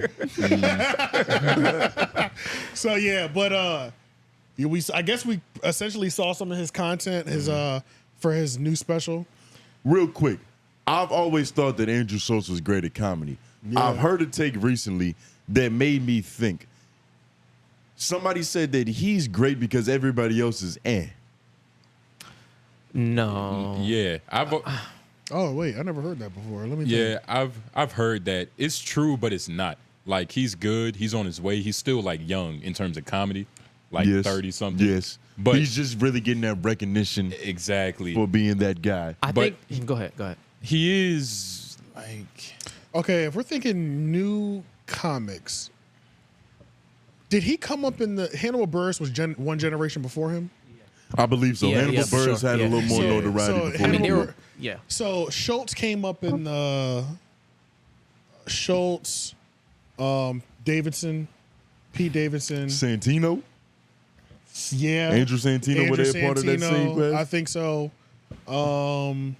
Shout out to all the Joe Rogan sphere people that's gonna be in our Well, comments. you know what's kind of weird with like comedy. Now that I kind of think, I'm trying to think, is he funny just because of his classmates aren't that funny? Yeah. It's kind of weird because comedy lasts so long. You know what I mean? Like it's so easy. Like Dave Chappelle is like 50, but he's still killing shit type. You know what I'm saying? So it's like it's so hard. he's to gotten a little weak though. But it's, Yeah, and it's it's kinda- almost in the sense of where Jay-Z can drop an album and he's gonna be nice, but Yeah. he's not in the contention with the new young niggas. Exactly. Yeah. So it's like it's kind of hard to kind of separate classes of comedians too. They would be able to separate it a little bit more. But I was trying to put it with Hannibal Buress, but that was a class before him, and I think Hannibal is fucking hilarious. So, Him and Hannibal have that thing where they're so good at framing things in a way that you would have never thought about it. Yes. yeah. Oh yeah. Yeah. You know what I yeah. mean? They're masters at justifying the unjustifiable. Right. Yeah. Right. They do that better than the other comedians, I would say. And it's a delicate balance. Because like one of the jokes early on to where I knew that Andrew Schulz wasn't just funny, but he was skilled, was that can I even say that word? What? Skilled? It rhymes with Annie. Oh. Yeah. The Annie joke where he Yeah. Say it. Fuck it. I don't know. Nah, well, what's You know what what's the the word is, bro. you know what the word is. Yeah, I think it flies. I'm gonna just say it I because think it fuck it. flies. Yeah. So nobody knows. Tranny. He had a joke where tranny, and this is the take. This is what it is. This is the justification. Tranny isn't offensive because we just sweeten the end of things that we find the cute. Y, yeah. Granny, mammy. I forgot. I just butchered this joke. I just fucked it up. But then Daddy, he had some mommy, other names in there. No. That was a beautiful joke. It was That beautiful. It was yeah. well crafted because you're playing with fire. Yeah. But you're using it correctly. You're Yeah, channeling it. yeah. Right, You're right. burning something, Right. and it's not you. Yeah, Because you can true. easily get burned playing with that shit. I'll take that back. I don't think he's not funny, and I don't think it's that. I don't think it's that the other comedians are mid, and that's what makes him seem more funny. I think he is genuinely funny. I don't Yeah, think I that think so. is that either. Yeah, I don't think it's that because when he crafts his stage, he's been on that stage long enough to like the jokes are hidden. You know what I'm saying? Like they are. They're normally thought out. They got 3 levels to them. You know what I'm saying? His crowd work is phenomenal. Yeah, phenomenal. Crowd work is good. So yeah, and A1. I think he might have added not a new element, but he might have pushed crowd work to a different plateau. Because I be seeing a lot more TikTok clips and things going viral. Oh, yeah. Of people just posting crowd work. Like, and he's actually the pioneer for a lot of how comedians display their content. Absolutely. And that's the thing too. It's like we can call him a new generation pioneer, but all he was doing was taking his favorite era of comedy. And he was right behind Patrice O'Neal, so him Exactly. being good at crowd work, it's like it makes sense. 'Cause Exactly, he was coming yeah. up behind Patrice. He was free. He cut from that And he cloth. was also coming up when everything was toning down, when they were trying to silence comedians. Patrice was the first Indian over the hill fighting people for comedians' voices. Yeah. And then Patrice kind of put that foundation down and was the first person fighting all those battles, going to news networks just to have conversations about why comics should be able to say certain should things. be able to make the joke. Exactly, This nigga yeah. died of diabetes so that we cannot get canceled. Yeah, so it's like Schulz coming in, it's not even like, we can't even say he's the pioneer or something. He was just like the second person over the hill. He took the torch. He took the torch. Yeah, and made everybody. And then he also had the whole like fuck the establishment thing going for he him stood as his well, ground too. for long enough. Yeah, and that was also and he had the whole fuck the establishment. Nobody will give me a deal. Right. I'll put it on YouTube. Because apparently he did break the mold of because apparently comics weren't using YouTube the way he was using it. Nope. Kevin Hart also was using YouTube in the same way that Schulz was using it. But Kevin Hart was putting more sketches and stuff on YouTube. Yeah.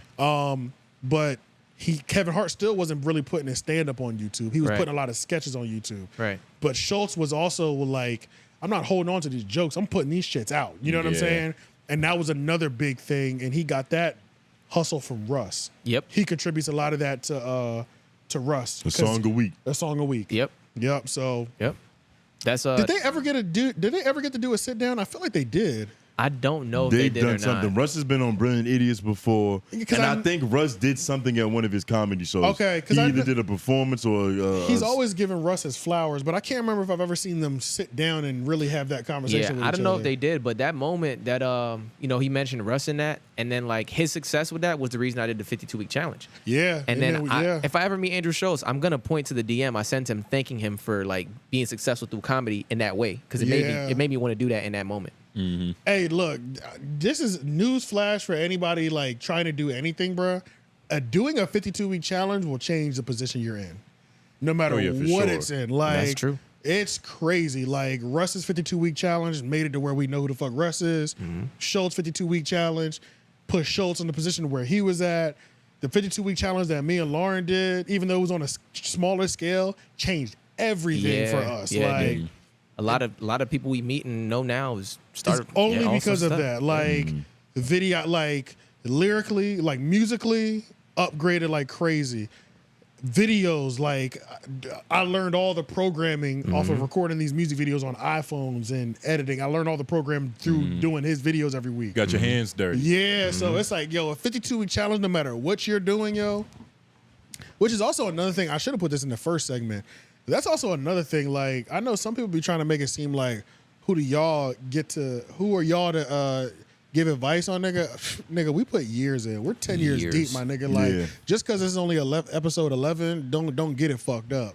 This is episode 11 plus 10 years. You know what I'm saying? Like, there's a creative skill set that you may be able to ask me about. You could ask me about almost any creative skill set with editing anything, and I probably have some insight on some of it. that's a whole fact. Yeah, that's a fact. You can pretty much drop me on anybody's team, and we can find multiple positions that we can fill. Facts. Like that's just what it is. Like, so it's like I always find that funny when a lot of people are just looking at like episode 11, and then I was talking to somebody, and they were like, I was like, yeah, I mean, we've been just doing podcasting for 6 years. That doesn't mean we've been doing creative things for just 6 years.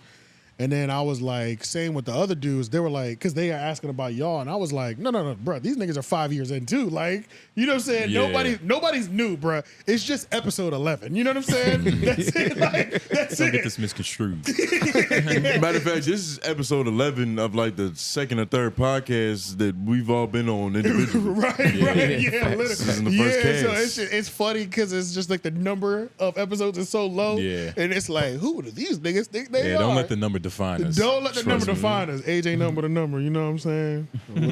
But Schultz's show was hilarious. The only thing that I had to do, because I'm a little short in general, but the shorty that was sitting beside me, her hair was going crazy. She was an Amazon. It was an Amazon white girl. It was an Amazon white girl that was sitting at our table. Yeah. Oh my God, bro. She had to be 6'2". She I don't think she might have hit 6 foot low. Yeah, key. probably. She's probably right at 6 But foot. it was just because she had, I don't know if it was her head, but it was also her hair. She it had was big just so curly hair much, too, bro. yeah. I had to lean backwards, man. I was leaning back in the chair like, what the matter of fact, the security was on it too. I give Schultz that because I had my phone in my hand and I was like this, like clapping like this with just the camera showing toward the thing. Yeah. Oh, they ran up on me quick. Damn, for real? Oh yeah, they didn't say anything, but I know why they was there. Yeah, I missed that. They made their trying presence known. Yeah, they were trying to figure out. Yeah, They were trying to figure out if I was recording or not. Yeah. Damn. Okay. Yeah. Shout out to them. Yeah. Shit, I love you, Schultz, Schultz, like but that. the truth is, I was. But hey, Schultz is Hey, don't hold down now. Expose him, nigga. yeah, Schultz is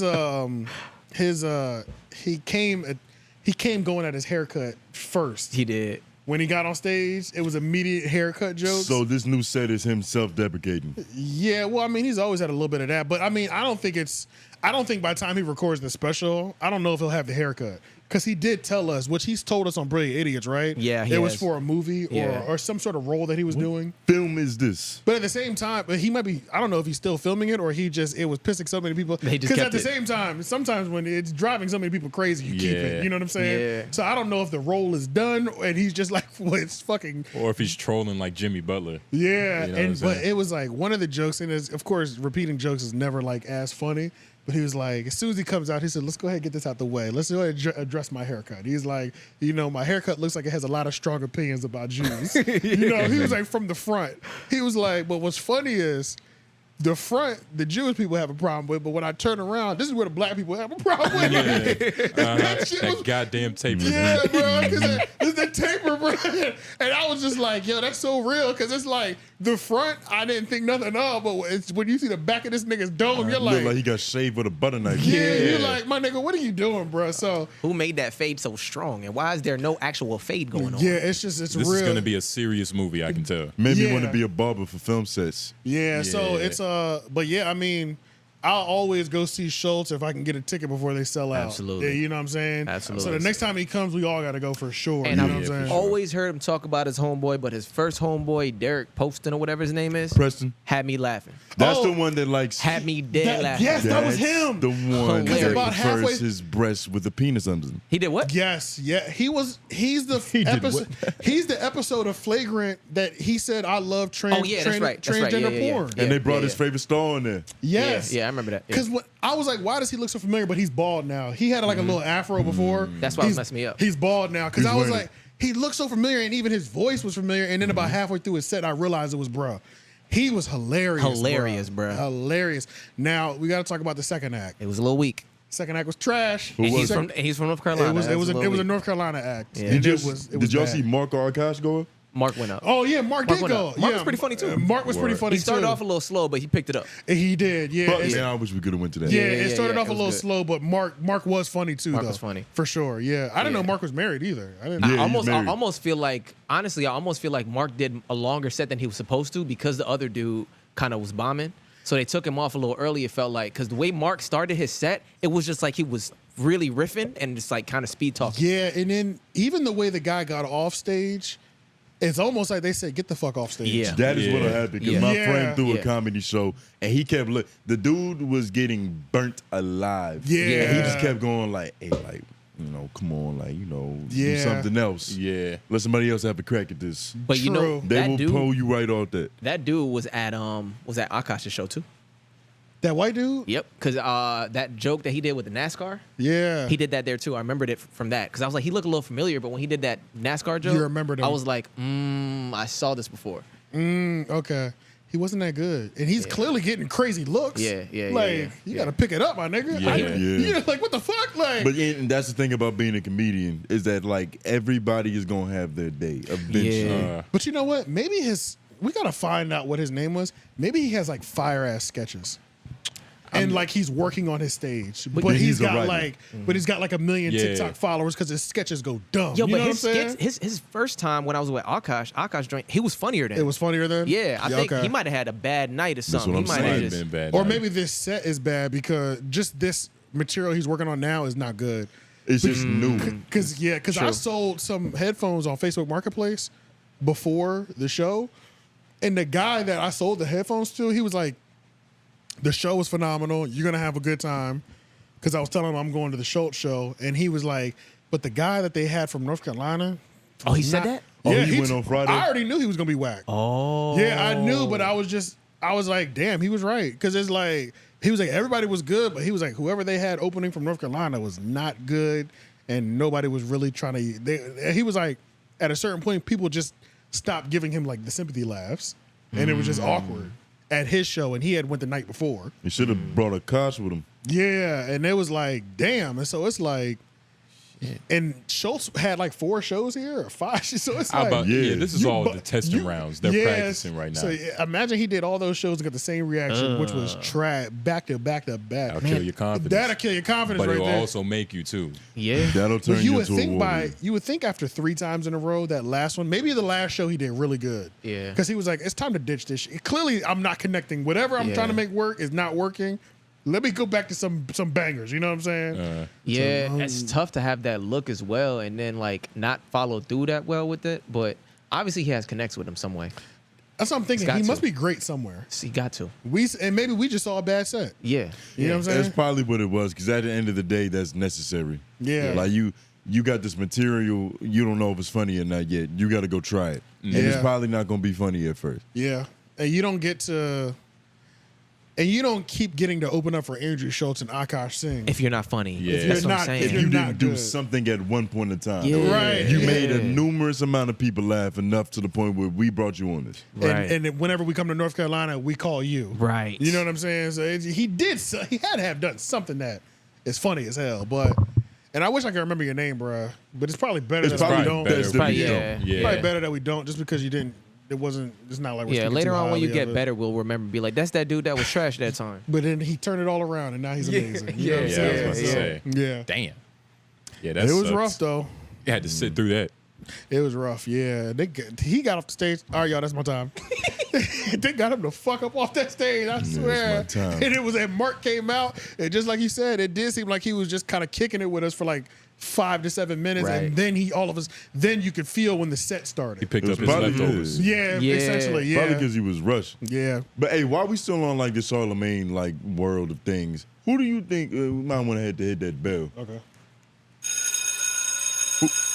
Who do y'all think is a better interviewer between Joe Budden and Charlamagne the Guy? Because I've been recently, it was just a thought that I had, so I was like, all right, let me go back and re-listen to a few of the interviews. It's kind of funny because I'm not going to say they have similar production, but they have similar styles. Joe Budden is just a lot more theatrical with it in terms of like editing and how it's set up. His yeah. character. Talking about that Mike Tyson one he just did? Yeah, with the Mike Tyson. It one. wasn't good. I I didn't saw get to that. see It it. The was problem, and see the way, can we qualify that as an interview? Because you're not sitting down in a chair costing somebody asking questions. You can because This nigga took Mike Tyson back to his first gym. but that's why it was such a great interview because It's introspective. And it's like a 60-minute interview. Because you remember like Yeah. 60 Minutes, there'll be a sit-down portion, but a lot of it is cuts of them going to places and stuff like that. And it's really just them cutting conversations together. Multiple conversations that these two people have been having. It's like you hanging out with them for the weekend type of shit. Yeah. You know, so it's more of like a 60-minute style kind of thing. Which is great content. I'm not Yeah, saying it that is. it's not bad, but which is easier to do? I think that's harder to do.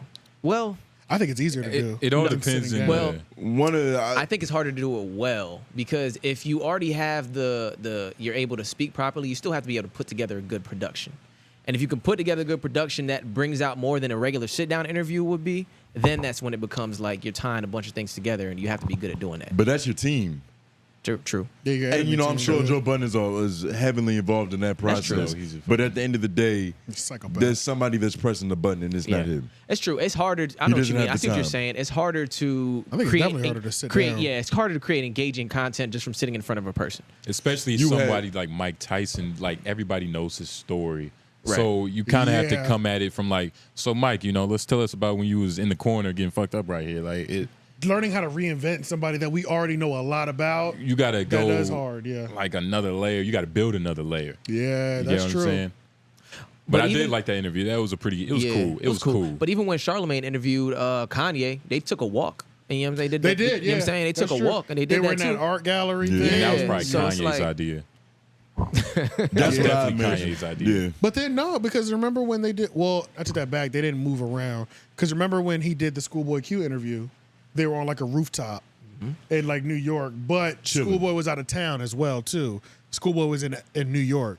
But if they were in LA, they might have been moving around, you know what I'm saying? Went to whatever block he And even on the Judy Blume interview they were in the library, but before that, like it was like some scenes of like some quiet small towns. Yeah. They could have spiced that up a little bit. Just a little bit. It was a little just Shout like out Angelo. I don't know if that was him though. It was, yeah. Hopefully it wasn't you, Angelo, because you do good work most of the time. Right. We love you. Yeah, it was a little. It started off real dry. It was like, when's the interview coming? You know. Yeah. But yeah. I will say Joe Budden has way better production, but I think if you put Charlamagne's questions, he's a better question asker in that suit. With that packaging, it would go crazy. Yeah. It's just gonna be a better. Well, that's what I was about to say. It's kind of hard to judge them, and the reason is because I think Charlamagne is a better interviewer for sure. Mm-hmm. I agree with that statement. But I think Joe's a better conversationalist. Yeah. Yes. Because Joe, which are two different beasts. They're two different beasts, and it's easily transitioned into interviews because Joe has been, playing mental games with his third world country bitches for the last 30 years of his life, 40 years of his life, He's been playing mental gymnastics with himself for his life. For his lifetime, So it's just like he's able to, if he wants to cut a nigga in an interview, he's able to cut in a different way. Is he able to just, but then at the same time, I didn't think he did very well. I didn't think he did that good when he interviewed that Iraq veteran, though. The dude that shot Osama bin Laden? I don't think he did that great in that interview. I thought it was okay. It was probably a lack of care on his side, but you see, the thing is, he should have the most care because that really feels like a passion project. Yeah. That does, because it's a series called Humans. So he's just going to different humans and asking them questions. That's the same one that he did with Mike Tyson. That's what it was. It was a Humans. I didn't realize that. I thought this was still the pull-up or something. No. But that's might be the thing though. For him to be his best conversationalist, he might need those kind of things to pull from. Yeah, like real life scenarios and like experiences to pull from. Yeah. But yeah, Charlamagne question-wise, I think it's unmatched and interviewing-wise. Unmatched. Yeah, I think it's unmatched. But I do enjoy, there's certain people that I would not want to see Kanye. Like, if I want the most information out of a person, I want Charlamagne to do the interview. Right. But if I want to enjoy the two people that I'm watching on screen, I want Joe to do it. Does that make sense? Yeah. Especially the new Joe. Correct. Like the old Charlamagne, I want Charlamagne first in both. Right. You know what I'm saying? But the new, because Joe is still edgy Joe. Right. Where they are today. Yeah. I'm just enjoying content. Joe. If I want that information, Charlamagne. That's a good take. And that's another good question because who do you think is aging more gracefully? Joe. I would say Joe, because they're going two different directions. Joe's about to start aging gracefully. It feels like Joe is getting better. Yes. Yeah. He is. As opposed to Charlamagne either remaining stagnant or like regressing in some people's eyes. I don't think he's inspired. This is the Dame Dash and Jay-Z thing though. Yeah. But I would say that if Joe Budden is Dame Dash, Charlamagne is Jay-Z. Yes. But we're getting more, I'd say, I don't want to disrespect Dame though, you know what I'm saying? Yeah, I know what you mean. But I was, it's looking better on Joe's than Dame's Sunset. Because Joe is trying to innovate the game. Yeah. Like he's always trying to innovate. Charlotte, he's kind of failing, with the shows. Some would say failing. Right. Learning, whatever. Right, whatever you want to call it. Right. But it depends on how much you like him for real. That's all that is. Yeah. Yeah, it feels like Joe is still hungry to reach more. and it feels like maybe he's still It's on the always getting ascent. better. He's more inspired. He's man. on the It's- ascent, and Charlamagne sometimes feels like he might have plateaued. They're two. It's weird because they're the same. They're around the same age. Yeah. But in terms of broadcasting and talking shit on camera and asking questions, Charlamagne's been doing this before. Yeah. Even though Joe Budden did have a radio show back in Yep, the day, 97, it wasn't a 97. focused task. Like they were actually upset with him for doing that because he Yeah, was they still a were. rapper at the time. Yeah, 'cause so the- he wasn't yeah. even able to hone in on them skills, even though that's obviously His something true he was self. naturally talented to. But Yeah, then we hear about these legendary Monopoly nights.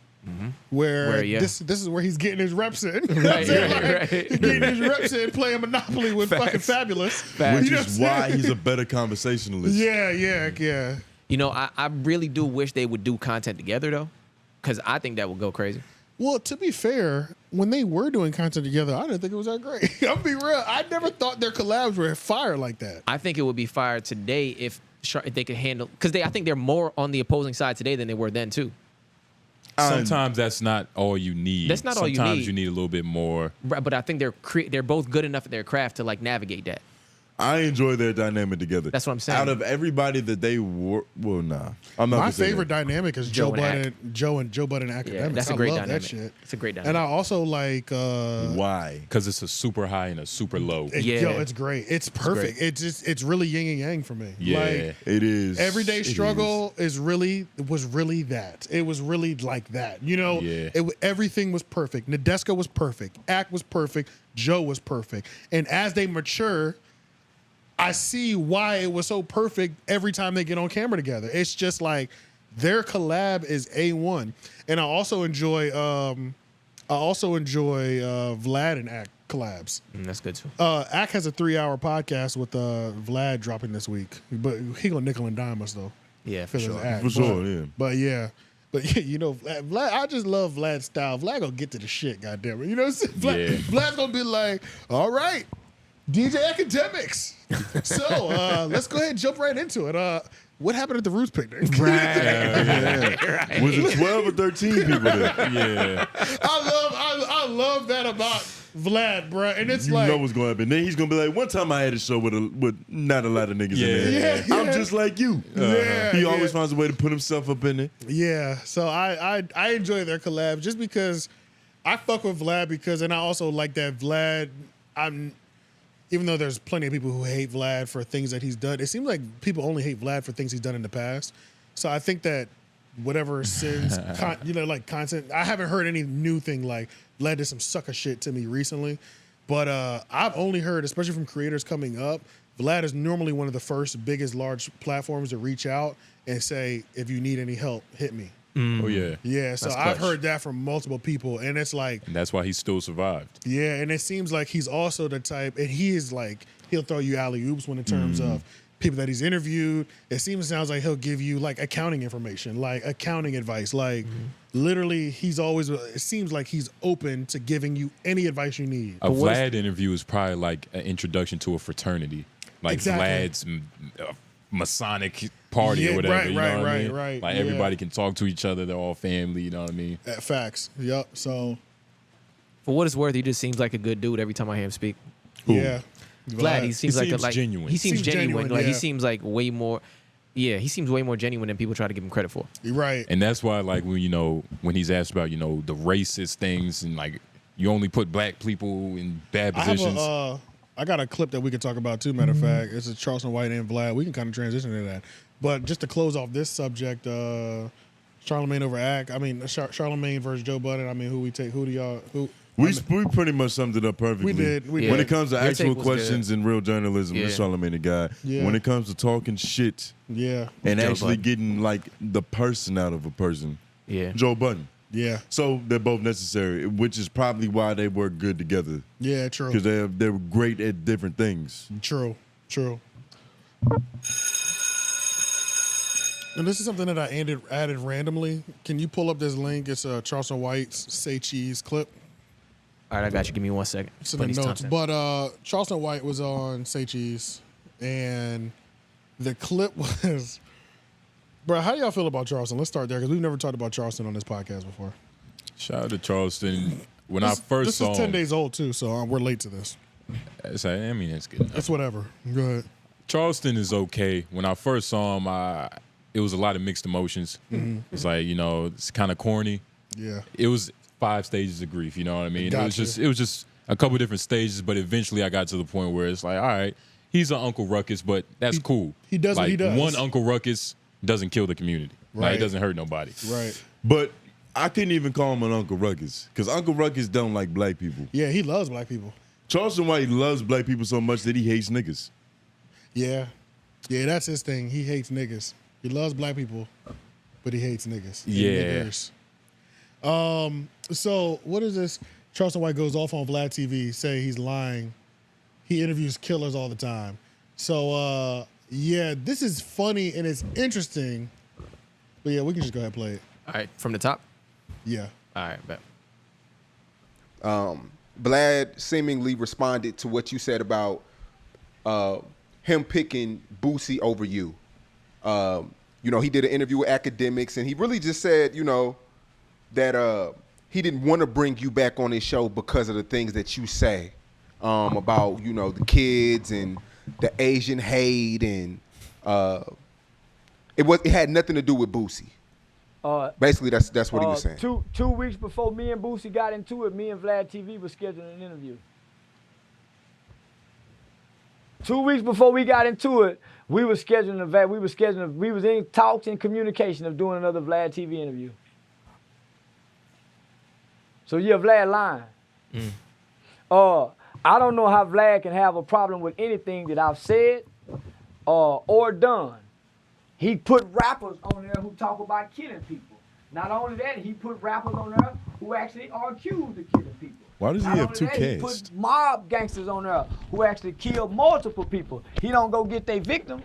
Not once have I seen not one killer on Vlad TV apologize to their victims, and they gloat in their crimes.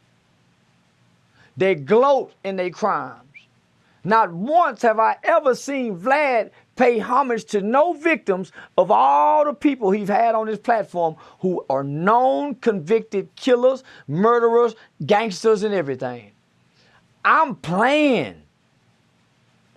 I've never done none of what they say. I've said, but these people who have actually done time. Actually done time. So they saying, well, you can't joke about that. Well, they let the rappers joke about spinning the block and killing this and killing that. Me and Biggie got a whole song about fucking a baby in the ass and throwing it over the bridge. Pimp C. I kicked in his door. We fucked his main honey. I'm looking at rape. I'm looking at kidnap. And when these bitches get through, they go be full of hot caps. T.I. drive the bitch to Missouri and dump her ass in Missouri if she pregnant. Put dick in your daughter and dare to have children. Put dick in your daughter and dare her to have children. A driver ass in Mississippi to drive. Come on, homie. So what I want to show is the hypocrisy of this shit. Yeah, I said that about Asian babies. They let them say it about black babies. But where was these Asian people at with the same Asian hate when the Asians are committing hate toward black children? Remember the guy in New York that shot the black baby? 𝙼𝙾𝚃𝚃 was accused of raping a girl. The girl gave a detailed description of her raping, not using a condom, and the doctor, she went to the doctor afterwards. There's a police report on 𝙼𝙃𝚃. When every time, like, he only uses hypotheticals to make his point. Right. It's never like, nigga, these are numbers. This is .org factual information. It's always like he says something. No, I think because he's giving examples right now, though. I was about to say he is giving examples. I've never seen a nigga snitch quote rap lyrics so well. He gave us 3 off the top. Yeah, the only thing I didn't like about this so far is that I feel like he really quickly switched to the. He's a comedian, but like I feel like he uses that to combat the things he said. It's only hypotheticals. It's like fuck Asian babies because another rapper said that, and that's his point. Well, I'm just saying it because a rapper's saying it, and that's why we need to. That's like, what I mean. nigga, what? Like, No, I think that's not his point. No, That's not his point. but yeah, that's what he does. That's what I'm saying. That's what he does. No, but he was saying that his point is that they allowed the disrespect of black people openly, Right. but you're not allowed to disrespect any other race, which is true. No, that's true. That's true what he's saying. But I feel like there was a point where it flipped to where that became his full narrative when that wasn't always his narrative. Of what? In what manner? In that way, has he always been preaching that message from day one? That's pretty much his day one. Every Has that time been his I've day one heard- message? I felt like it switched after like he started grape stuff. My bad. I just stepped on that. Go ahead. He started playing the character way too hard. Okay. Like he was wrestling and he got caught up. He thought he was really doing the moves. Right. Like he thought somebody wasn't trying to. What? Oh no, I was gonna wait for you. No, I just. This is ultimately what like the problem with him is that he's very necessary because He what is. he's saying is true. Facts. We just don't like the way he's doing it. He's just abrasive about it because all that y'all two have said is that y'all don't like what he's doing. Nobody said he's wrong because he isn't.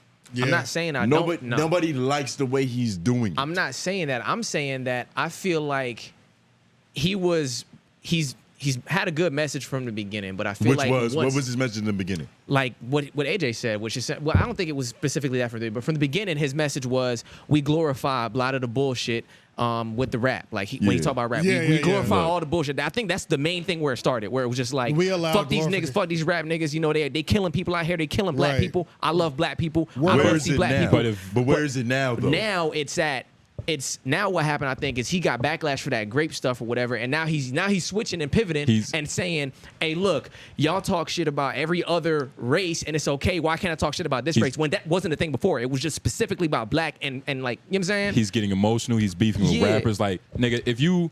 I feel like it switched a little bit. Like, are you like what are you now? Are you a character? I feel like he got caught saying something a little bit where he felt like the backlash was too bad, and then he switched up and was like, I'm making jokes. I'm doing this now. And it's like, it wasn't always that. Though. It's like I'm gonna be real. I don't think Yeah. that's ever happened. So what I Me think, either. I think what Charleston White has always done is, so Charleston White has always done things with the community. Like Charleston White goes to court dates to help Absolutely. kids get which off. is great. Which is great. So he Which puts, is real. Yes. Because a lot of Real as niggas hell. are just barking without running. Yeah, so Charleston White beefing that. actually putting boots to the ground and actually doing Yes. actual real work and saving babies. But he created the character Charleston White, which he's admitted that Charleston White is a character that is created that calls out the hypocrisy of celebrating murders, killers, vileness in hip hop. When was the first time he mentioned that as a character? After he got underneath everybody's feathers. Go ahead. That's cool and all. I don't care. Like, every interview he always brings up, man, I do shit for the community, bro. Cool. Like, why are you bragging about that? Like, shouldn't you always be doing something for the community? That's not something to brag about. I think he brings it up in response to people who saying that he's just talking. Right. Yeah. Right. Like there's I can see actual that. action No, that's a behind fact. these statements. I think he wasn't always this Charleston. Like in the beginning, he it was actually real. Like, oh shit, like let me start, playing a little bit into this. Yeah. Play the hypocrisy side. But as we always say, how long can you just do one thing? It's like you heard about that YouTuber dude or the TikToker dude, Mizzy, the guy doing the crazy pranks In the UK? UK, Yeah, the UK yeah. nigga doing Oh, the yeah, pranks. yeah. Yeah, him and Gideon He did a went, collab. you know what I'm saying? And then when he went on to Piers Morgan, which I don't like Piers at all, but when he Oh, wait, that nigga. Oh, yeah. Yeah, but when he I went didn't on get to the- watch it. when he went on to Piers Morgan, he was saying, I do this for the hypocrisy. I do this but it's like, nigga, you walked into somebody's house. That's not, you can't do this for the hypocrisy. And I like Charleston. He's cool. Yeah. But it's just like sometimes it's like, dude, you have to have another way of telling To get people your your message. message without having like some type of outrage, like yellow journalism shit. Like, Okay. Right, and it's like I like him too on a lot of things, but that's why I was saying I feel like now he's using that card after the fact. I feel like now he's like he has the character. He's necessary because for too long niggas have been doing what he's doing in the way that you like, and nothing has happened. changed. Okay. Yeah, and that's another thing. And that's another thing too. Marketing and research has shown what certain communities care about. You can. It's just like the news at the 6 p.m. news. 80% of the news is bad news because people tune into bad news. If the news was literally just about saving people and positiveness, nobody will watch it. Just like if you're only on the person who's on Instagram right now, that they're always posting about some sort of protest, some sort of whatever. So whatever. Social media activists. Social media active, some sort of activism. Social justice warrior. We don't give a fuck. If they get 20 likes, yeah. But if they jump online and they just like say some wild shit, like if they just say some wild shit about abortion, self-deletion, or whatever, that's what gets the clicks. So it's like you can't. It's kind of fucked up because it just reminds us. He's reminding and he's proving and he's showing how. Specifically, the black community, they only care about certain things. We only care when things are presented a certain way. With the things that we should genuinely be caring about as a community, we ignore we ignore effortlessly because we didn't like the way he said it. Yeah, that's a fact. And I'm not even saying I mind the way he says anything. I just think that I feel like some of his rhetoric switched once he started getting a little more heat. I feel like he's always been on brand. I think he's always hated niggas and niggatry. No, that's never not been consistent. Yeah. I guess I just didn't know where the character part of it came from, where he's like, I'm a comedian. I feel like he's just trying to take some heat off of the stuff he said. I don't like that's all I'm saying. I don't like how I feel there's a character behind his eyes. It's just a feeling. Okay. Yeah, but it's like I still agree with the shit he's saying, and I still agree with but it's like I feel like some of his rhetoric has switched a bit to save himself almost. Yeah, like manipulative, like you can't hate him because he's doing things for the community, but he's also saying a lot of bullshit, but he has a good point about it being hypocrisy. It's like a bunch of it's a lot of clouded messages. Yeah, it's like giving yourself a scapegoat. He's an alcoholic. That's what alcoholics do. I know. It's like he's scapegoating himself through this, not through the actions that he's doing, because he's doing great actions, but he's scapegoating it. I still don't see the bullshit that y'all referring to. And I'm not saying he's doing bullshit. Go ahead. I'm not saying, and I don't know if he's like necessary. No. Like, is he necessary? Yes. I think he has a message that you wouldn't get unless it was from another intellectual. But what? And to the people who need to hear that message the most, they're not gonna go to a lecture to hear a nigga in a suit talk about how black people need to stop celebrating dysfunction. Yeah. We need a nigga that reminds you of the old head in the hood, like Charleston White, because he's gonna relate to you in the diction that you used to. That's true. And he's gonna apply pressure. You remember when Boosie was just at the Breakfast Club and Charlamagne asked Boosie about Charleston White? He said, Charleston White called the police. I don't want no smoke with that nigga. Yeah. He said, Charleston White is pressure. Yeah. He said, this nigga calls the police. I told my son, ignore that nigga. Don't say a goddamn thing. Leave his name out your mouth, because this nigga calls the police, and niggas that call the police are issues for us.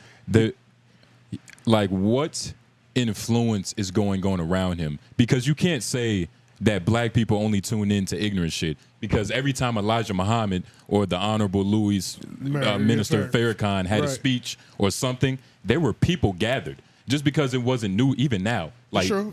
The honor, he's still going on tours. I mean, we get he's probably having like organizational things and influence actually going on around him. Yeah. Charleston White, what influence? He's good for the hip hop and the. He's good words. He's good mental, just to hear it. Right. But what actual influence is happening because of his genius hypocrisy that he's showing everybody? In Texas where he lives. Bro. That's where he's putting his work in. He's on the fucking ground. He's actually doing things. So Farrakhan's message is national. He's traveling, going, but we don't get too many of those black men or black people or black leaders in general that could even have a Million Man March and get people to tune in and then not be. But shit, Farrakhan was a powerful public speaker that said wild shit too. You know what I'm saying? True, like true. to be Literally. fair, And you this know could what just I'm be saying? the beginning. Just Yeah, true. which is why they got that nigga off of a lot of major platforms because he was going at people too. You know what I'm saying? Yeah. So, but it's like he was the biggest. So it's like, but we don't have a lot of black leaders that are even willing, let alone say something, but even willing to even speak out against. Because there's a certain lot of thing. picking and choosing that goes on, Which especially is with pretty hip much hop the Vlad, politics. which is essentially him coming at Vlad saying, Right. Boosie said, I'm not going to any platform that hosts Charleston White, which is why Vlad was like, I'm sorry, respectfully, I can't do it. He chose business over politics, essentially. So that's pretty much what that's pretty much why, If that's true, that is kind of foul. that's pretty much what happened. But Boosie and Vlad is like, you know, that's their thing. So Yeah. it's like, He's the new Lord Jamar. yeah, Yeah. essentially, yeah. But doing way more numbers than Lord Jamar because I would watch Lord Jamar, but it just wasn't relatable enough for me. You know what I mean? Like, You know I what like it Unless he is? Lord was Jamar. telling something Huh? specific. I know what you it like is. You like the Lord Jamar era? Yeah, I know what it is. I like what Charleston White is doing and what he's saying, but something about him so far, I don't trust yet. That's all it is. I just don't trust that it's true. Like, not that he's not doing things. I just don't fully trust him yet. Like you can feel somebody behind his eyes. Like it's not like it's just something going on. Gotcha. We talked in private about Charleston White. Of course, you know I like him. Right, Yeah, right. Like yeah, I know what you mean by when you say he's necessary. Yeah, for Right. sure. But sometimes, like you watch him long enough, it's like, all right, nigga, like what change are you trying to make here? That's Or are you, true. or are we just Yeah, trying that to is say true. That is some true as well. outlandish things? Like, Right. of course he's making change, Right. But I might need to do my due diligence. Go But to his Instagram. That see is if he, one thing. That is my biggest thing with him. For all the wild shit he says, I don't hear enough of the things and the people that he saves. Right. Where is the fact that I don't know the name of You're his starting to get organization? me. The fact that I don't know the name of his organization off the top of my head, I should. And it's like, it's sad to say, but sometimes he's as vague as Dr. Umar is about his Right? school. Yeah. Right. Facts. But Yeah. I have seen him do work in, Whose fault is this? Because, like, realistically speaking, we're in entertainment, we create content. Right. What is going more viral? This nigga dissing somebody's whole family, Or somebody he did a deceased. backpack giveaway in Dallas. Yeah, No, but that's true. But if you're putting medicine in the game, And nobody in this room is searching every day for what Charleston White is doing. No, because that's true, We get sent Charleston White information. that's true. And it's usually the shit that's going to be salacious because that's what's sensational. And I think what's also outside of Charleston White pushing on media, I think Charleston White's at war with. Sorry, my bad. On top of Charleston White going to war with hip hop, I think he's also, which I think is a fight that is good. He's also going at media because the media influences True. a lot of things. You know what I'm saying? Which is why that's why Holocaust talk is so crazy because there's a huge portion of the Holocaust starting because of media, propaganda, and things of that nature. Yeah. So he's also going to war with media, which is something that I think should be gone to war with because media isn't even. It's our job to give people both, whether they want it or not. Yeah. It's our job to use propaganda for good and evil. You know, well, not good and evil, but like objectively. You know what I'm saying? Because if I can't push on only him saying "fuck these dead ops" 10 times, they will. I'm sure he's done so much shit. He's probably done more giveaways and activism than he's said. Well, I don't even know if I can say that. Yeah, I don't know about because that. it's so much easier to wake up and just jump on live and say some wild shit. But the fact that Academics is only going to post Charleston White when he says F Nipsey Hussle compared to when he might have saved 3 kids from foster care that were facing life or something like that. Look, you know what I mean? Bro, the nigga's Batman. Yeah. At night, he goes and he breaks niggas' arms in half who are robbing and stealing persons. Right. And during the day, he's Bruce Wayne. Yeah. He's an actual person that probably donates to a bunch of foundations. Right. He's doing the work in the light and the dark. But we only see the dark because I only want to see a nigga get his ass whooped by a nigga in a mask. I see the light. I just don't think that he became Batman. I don't think he was initially Batman. And I think he just became that. I don't know. And I think he still wants to be Batman around 6 a.m. when the sun coming up. You feel me? Like that's the problem. Like, he wants to put in more work. He wants to put in more It hours. just don't feel that trustworthy, bro. Like, I don't know. No, I feel you. I feel that too. Charleston White is such an interesting character. It's like We could talk about this nigga for hours. That's a fact. Because it's like he's an enigma. He's so interesting. It's crazy. It's like look, you can't just smoke weed for 6 hours and not drink any water.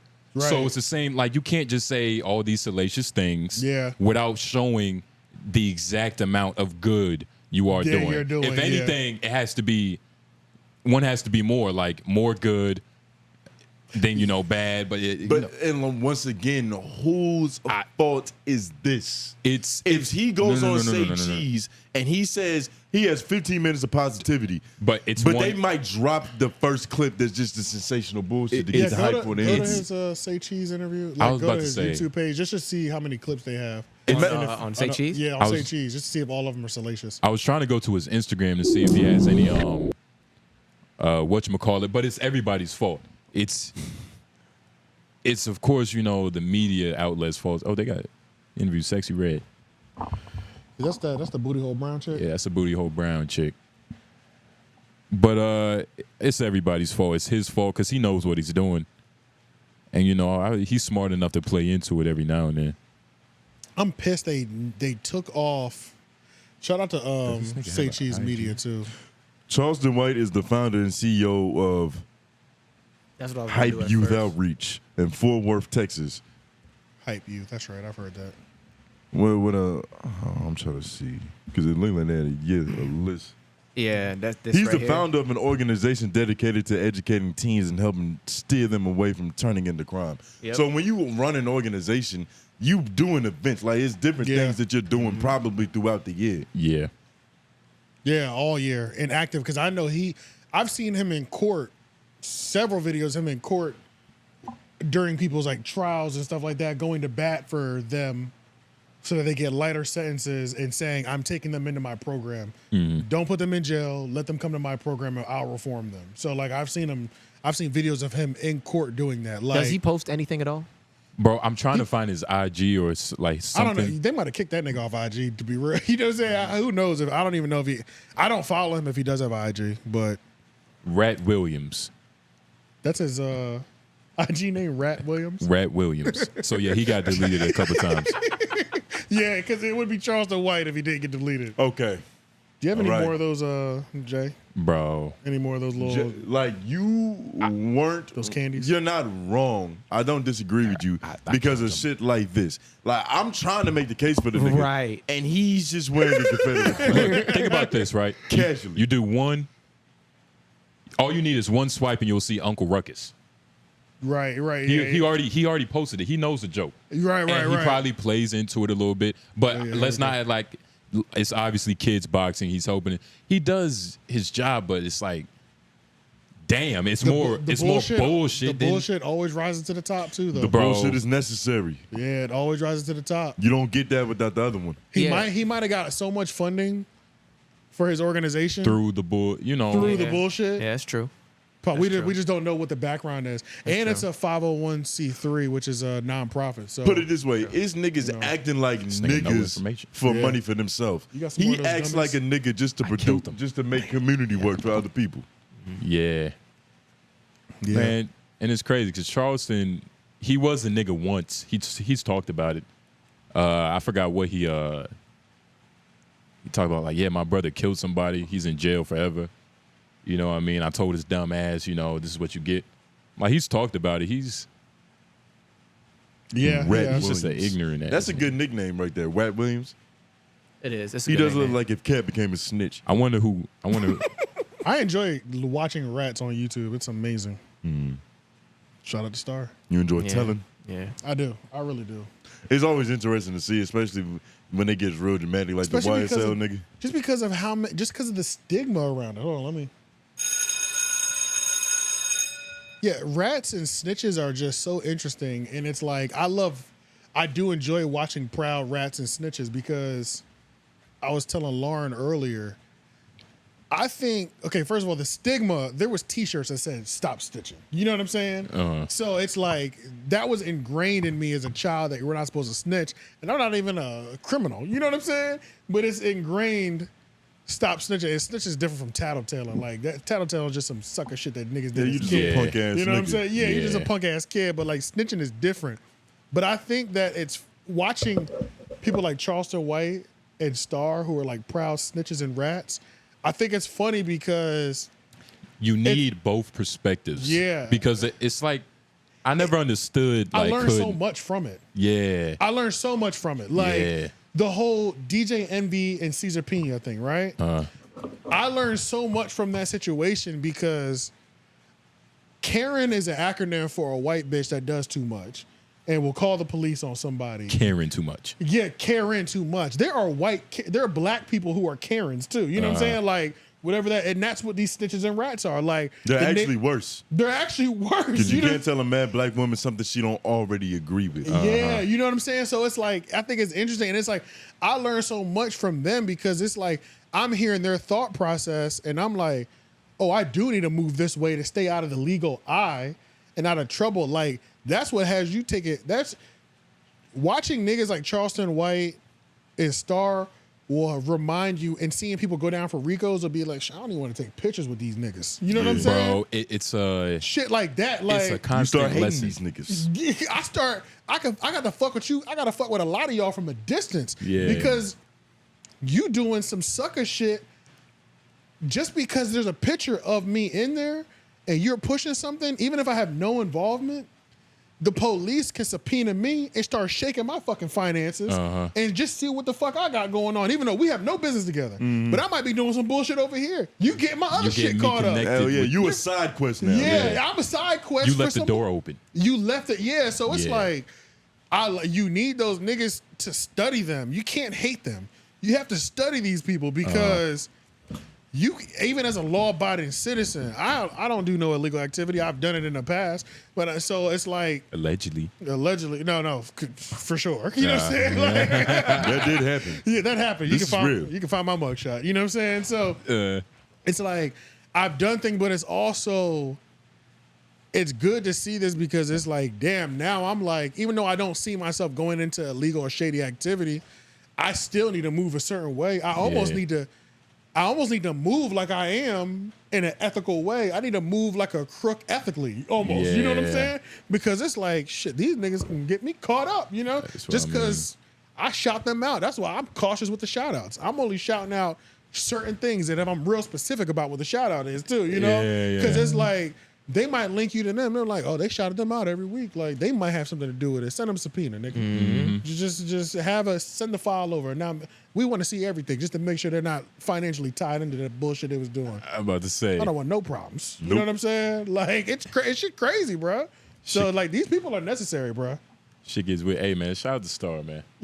I don't really watch him too much, but I'm going to start watching him. Hey, man. look, I need to get into his work. I think I was y'all on should. him a lot heavier back like 2 years ago. Yeah. And Star was the dude, the video that The Star Report, yep. Yeah, that Star was Report. hilarious. So I definitely have to tune into him. Troy Terrain, man. It's and I did a consultation with Troy Terrain, and that one consultation, I would say, matter of fact, I need to send him another donation just off the strength, bro. That one we had a 1 hour conversation, bro. That shit helped change the trajectory of the YouTube as well too. That one conversation, bro. There's a lot of game in there. So much game, bro. Like, real ass nigga, bro. Like, and he's at the point where he wants to help people too. So it's like, and like we had real conversation. Like, he was like, I emailed him, respectful email, spelled everything correctly because he won't respond if you don't spell shit correctly. Right. If you don't uppercase the first letter of his name, he's not gonna respond to you. Yeah. Shit like that. You know what I'm saying? That's the type of nigga he is. It's good. So That's a whole error. Yeah, that's a whole error. So when he hit me, he was like, when he sent me his number and emailed me back, and it's not his real number, it's just some fucking Google shit, you know what I'm saying? But he was like, look, I'm responding because your email was respectful, professional, and I want to help.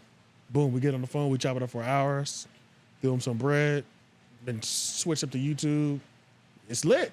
It's lit. It's been lit ever since, bro. Facts. And it's like, I'm like the next time, like I'm waiting to invest in promotion for his channels, like some promotions over there, because I feel like we're already getting good trajectory. That'll put another gas in, especially when we start going live.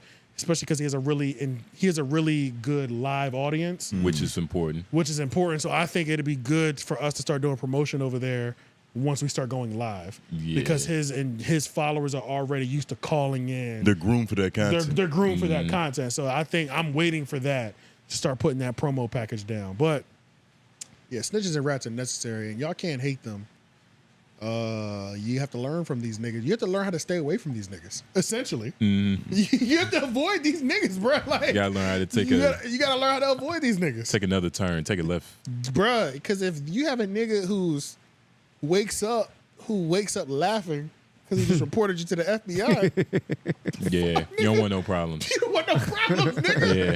Yeah, he got gratification from that. Bro, it's like, this is amazing, bro. So it's like, bro, when you see somebody take genuine pleasure in shit like this, yeah, you can ignore these niggas if you want to. I remember somebody in the comments was saying, y'all put too much respect on Star. Too much respect on Star. That's what they said. They said you put too much respect on Star. He's a nobody and a non-factor.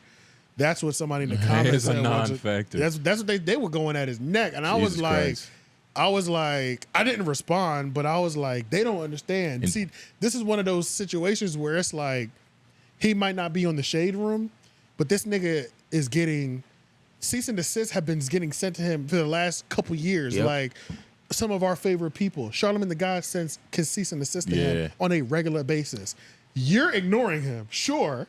This nigga is clearly up underneath nigga's skin. Right. And he's being ignored because he's like, that's what they want. Exactly. Like, they're trying to shadow ban him. Yeah, so it's like, yeah, we can, the public, the general public can act like he's a non-factor. This nigga is a fact. Like, it's different from a nigga embarrassing you and making a hit piece online. Right. That's one level.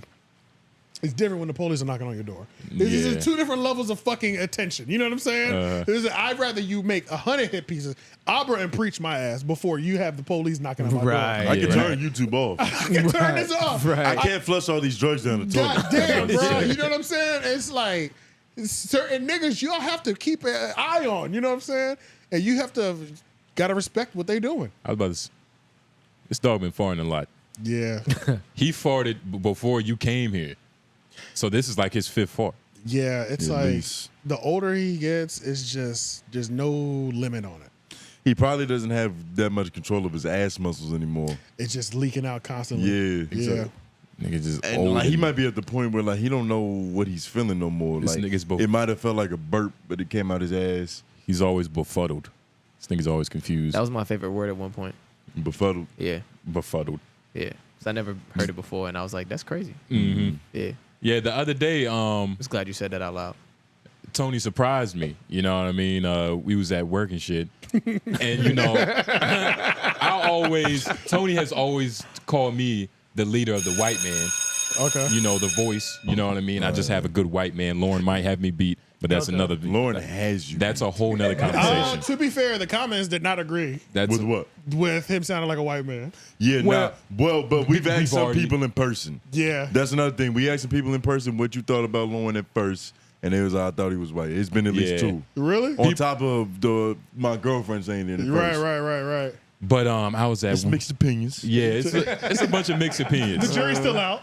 One person was like, I see what you're saying. Like, he sounds like what you would try to sound like if you was white. Like, if I was trying to sound white, Yeah. it Do would your be white Lauren's man. You voice. have an amazing white man. I mean, I'm not gonna do it on the spot. Let me finish this though, because Yeah, your go white man surprised me. We at work, shit. we chit chatting. There's a customer at the window, but you know we haven't gotten to her yet. Right. So he's still chit chatting. He turns around.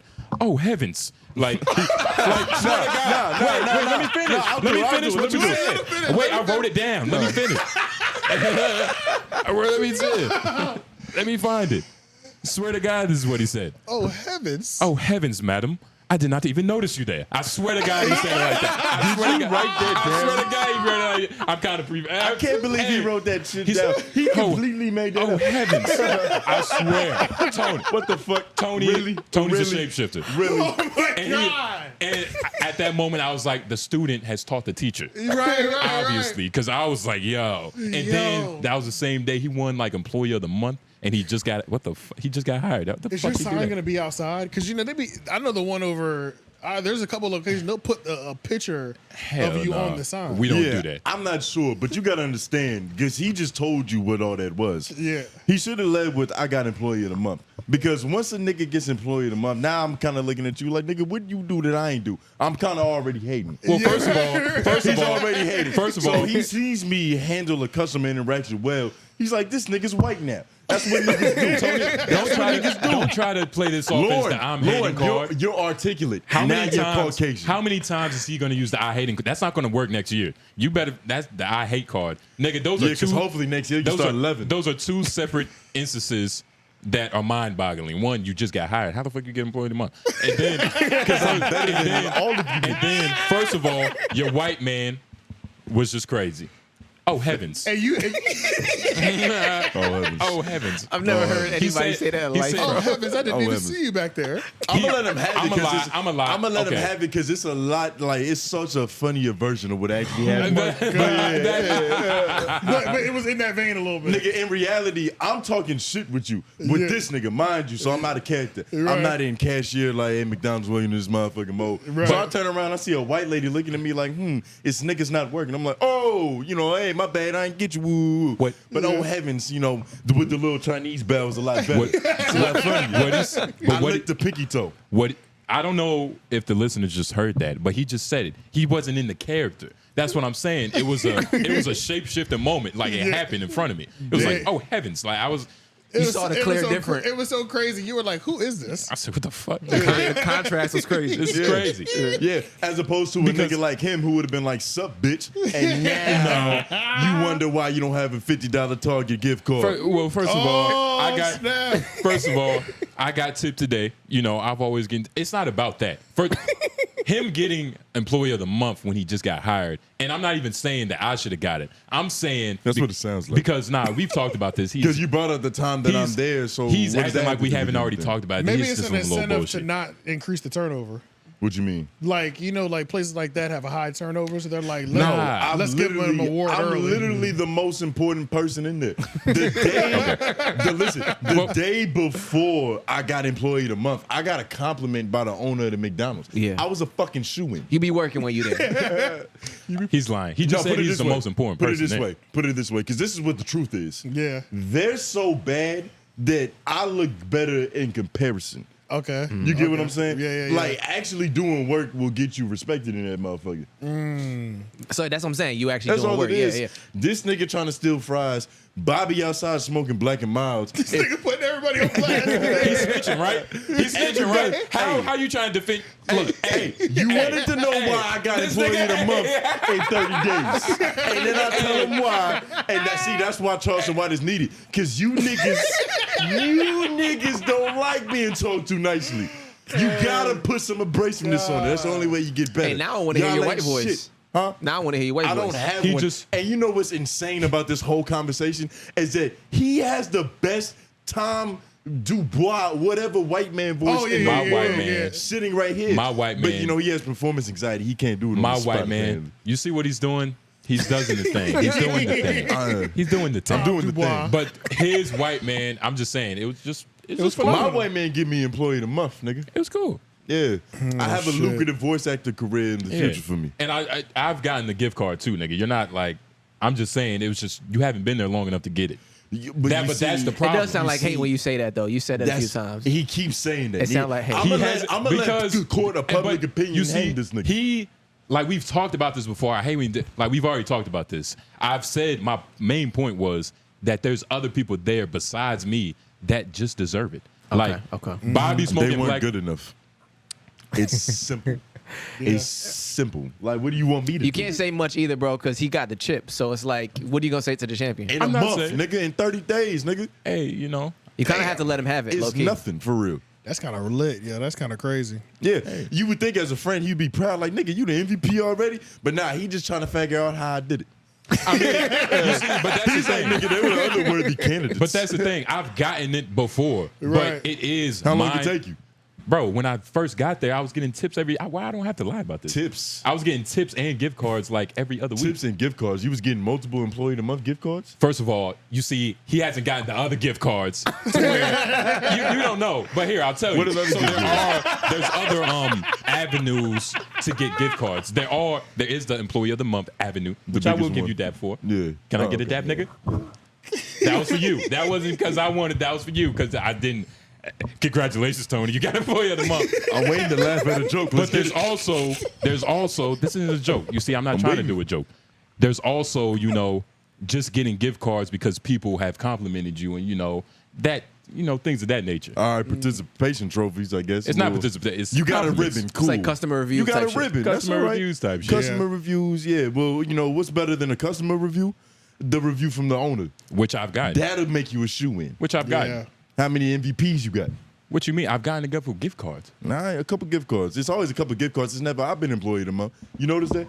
But you gotta understand. It's interesting. You gotta understand. Right? It's one title you didn't get. You gotta It's understand. one thing specifically we're avoiding. My but that's couple- all right. my couple- I have it. I can give it to you. But look, my couple of gift cards have added up to more than the $50. See, now why are you competing? But I'm saying, You notice that? Now it's a competition. Competing. I've made more money than you. Nigga, I've been here for 30 days, nigga. Give but me I'm some saying, time. but you're saying I Give haven't me won the some more chip. time. And apparently I don't need it. I don't need long. It's only gonna take another month. You say you trying to two-peat? I don't care. I wasn't even competing. Oh, you just And that that's good. probably what made me win because these niggas, they got in their head, they trying Nah. hard. Just do you, man. Just play your Tony. game. Tony. Just play your game, take good shots, you'll be all right. But that's the irony of this, that he's bragging about being the best at McDonald's. So nobody's really winning this. Yeah, nobody's winning, but you know what's even worse about bragging is hating on the nigga. Damn. Yeah, it's off. Oh, that's Let's just talk about our jobs real quick. This morning when I got up at 6:30 a.m. pretty early. and I had Jesus. to take a 2-hour drive to Plymouth, North Carolina, not make a sale, and drive 2 hours back. I said, "What am I doing with my life?" No, I know the feeling. I said, I was like, What? But did you review the play? Like, what went wrong? Did you not knock on the door sturdy and like what? nah, it wasn't. I actually saved it for a later day. It turned in. The numbers were crazy. Like the numbers weren't crazy, but I can tell when I give you a number and that is not reflective of what's in your bank account. Yeah. So it was one of those. So I threw them a lifeline. I said, now there is a program. You a veteran. Yeah. Yeah. You What's already. You don't have a hand. Right, You should qualify right. for this. Right. You know what I'm saying? Like, so I'll get it later. It's just gonna be a slower play now. It's not a Okay. sale today. I gave them a play that they can sign up for to get some Yeah. grant money. You know what I'm saying? So it'll come maybe 60 to 90 days from now. Said the price don't change, but I can work with you. Yeah, you know what I'm saying? It's just not a today's victory. So That's got to be a weird feeling. That's like pulling up to a girl house and expecting pussy And she's and like, not getting pussy. yeah. But you drove 2 hours. 2 hours, bro. And I had to be there at 10 a.m. I had to leave it. I left at literally 7:50. yeah. So it's like, bro, that 2 hours, I was like, I should be with a bitch and taking a weekend trip if I'm driving 2 hours. That's all I was I should thinking. be in Myrtle Beach or something. Bro, I was like, shit, nigga, I should have just brought a hoe with me. We could have went to Carolina Beach. You know what I'm saying? If you was At just least gonna spend money. if I just felt like driving across North Carolina today, you know what I'm saying? Made an event out of it. I could have at least went on a little cute 2 day. You know what I'm Hey, saying? bitch, you want to go see where Christopher Columbus landed? Right, you I'm know about what I'm to say, saying? was it So- the nice part of Plymouth? Like, what part of Plymouth was it? It was country. Plymouth was country. It's country and shit. So it's like fields and houses. That's it. It's just nothing. It's just grass. Everybody's got half an acre minimum between each house type shit. So it's a nice stretch in between the area. So, but yeah, I was just thinking we need y'all help. If you like the machine, if you like what we're doing on here, there's a donation. I'll put the information in the bio. It's right there at the top. Make sure you don't donate to us. You know what I'm saying? We out here still working. Help us help you get more of Help this. us help you. I would love, my ultimate goal is to have Homeroom dropping twice a week. That is the ultimate goal. Because I feel like it'd be so much easier. We'd be so lit if we drop twice a week. It's very doable. And we can It's do it all so- timely for you. You want to hear the topics when they fresh? Yeah. Come on, help us out. Yeah, help us out. Drop a little something in the what do they call it? Super chat. Yeah. Drop a little something in the super chat, or in the PayPal or the Cashapp. Everything's in the description. We want to help us help you. God damn it. We trying to get out these jobs. We need us a like, comment, share, subscribe. We need another Where's Wax clip. The Where's Wax clip got us 90,000 views. I see what 90,000, almost 100,000 views can do for us. We need that 1 mil. Yeah. That's really what we need. I Yeah. know. I see it now. Yeah. You know, we hit 100,000 essentially. It's not 100,000 yet, but it'll get there. Right. But Damn near. I saw what that did for us. If we did a mil, if we did one video that hit a mil or half a mil, Right. that might change dramatic. That'll Yeah. change a lot. That change for a us. lot. And that's on us. And that's on us. Yeah, That's not on on us. you. That is not on y'all. It's more work for us to put in. That's on y'all. Yeah. And That's not on y'all. And don't ever tell them like, yo, we trying to get out these jobs, because then that puts them like they're above us now. They're like, oh, you need this money, huh, bitch? Yeah, You need that this ain't money, the you case. poor bitch. Yeah, that Yo, is- you mad you deep drove? voice thing again, nigga. Out here, you know, people are No, crazy. that's true. That's true. You know, we yeah. don't need your motherfucking. We got multiple resources, Yeah, nigga. nigga, Multiple fuck- I love streams of McDonald's, income. nigga, and they love me. Yeah, Obviously. I'm loving it, nigga. Fuck what you talking about?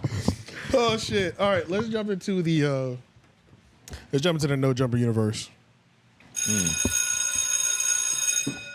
Adam22 is back he's back in LA from his wedding, in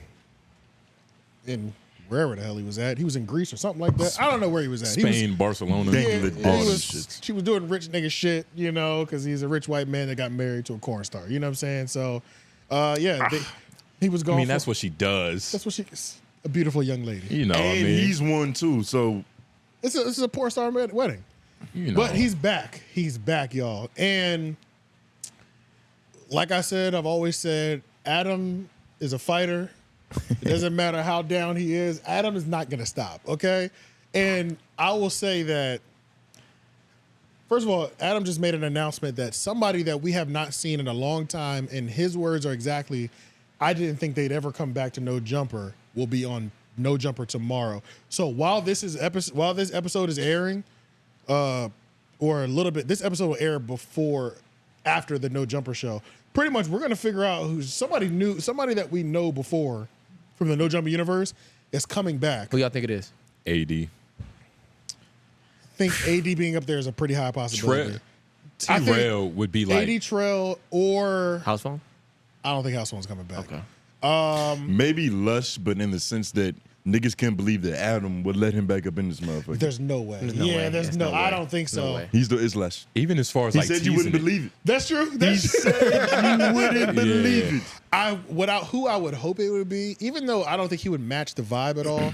I want to see Roseman again. I don't know if anybody remembers who Roseman is. I don't. Roseman is like Rope Gang era. Roseman, Roseman was the shit. I fuck with Roseman, but Roseman also hated the public light because he had a moment where somebody tried to accuse him of something, and he was like, "In front of the camera is not for me." Right. He stepped away and never came back. So I don't think it's him because I know he ran or he got up out of there because he was like, "It was fun, but Yeah. I'm good on this. It's not worth it. It's not worth my lifestyle to be either accused or anything like that. So I don't think it's him, but I'm thinking it's either AD or T-Rail. And I mean, AD would probably be the one.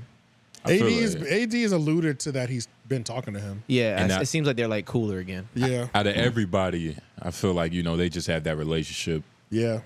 Because I don't know, I think he was one of the people, he just kind of left because everybody else left. It wasn't out of, You talking about T-Rail? that was him. T-Rail left. AD left, and then everybody left with AD. Right. Yeah. Oh, so he was the, He was So if the head comes back, Nah, they now what? no. Nah, they Some all of them gonna stay niggas out. dug too deep of a hole to get back out of. like Lush, Yeah. yeah. but T-Rail hasn't. I don't think. And he's been really pushing back on Fig. Like, that might, Yeah, I wanted to talk about that too because I feel like shout out to back on Fig. I've been watching a little bit of their content. I feel like if this back on Fig community world during this down period, this was their time to really dig their heels in and grow and things of that nature. But long story short, I think Adam is back on Demon Time. Let me close the Adam segment off. I think Adam's on Demon Time. Adam plays dirty, but Adam will do what it takes to fucking win. Okay, and I respect that. So I think he's already cultivated host in his absence. Kept the brand afloat. Brick Baby has been a huge added plus to No Jumper because AD was let's just say a gang representation. White people love gangbangers. They do. But AD is a fence-sitting politicker. Right. You know what I'm saying? He's cool with too many people. He's in the middle. He's in the middle of a lot of He's situations. the middleman a lot He's of a times. lot of middleman. So it's like you don't get any Too moderate. too moderate. Brick Baby is a 6-0. Like he's gonna say F somebody or I fuck with somebody. It's never too much. And if he does play a moderate, he still can give you both sides. I was about to say, maybe I don't even think he views the game in the way AD does. Like they're playing two different games. They're playing like, two different he might games. not even know how serious, like he might not even know the impact of what he's doing. Right. You get what I mean? Yeah. And so like 2 years, Brick Baby. So Yeah. like 2 years from now, he's like, damn, I should have been trying to, you know what I mean, cultivate this and do this and I think so. Yeah. keep some relationships. This is the most consistent he's been on camera. He's always done interviews at No Jumper and had camera appearances that have done really well.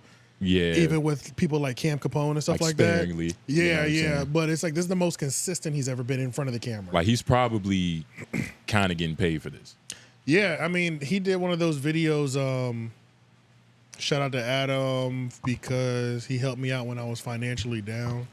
That is one thing. Even though respect to Adam, I just don't. I'm sick of people praising this white man for paying y'all for which y'all were supposed to get paid for. Yeah, I'm good on videos like that. I don't want to see that shit no more. You know what I'm saying? It's just really though. I'm a little sick of that shit. I'm sick of the story of I was down bad and he saved me. I don't want to.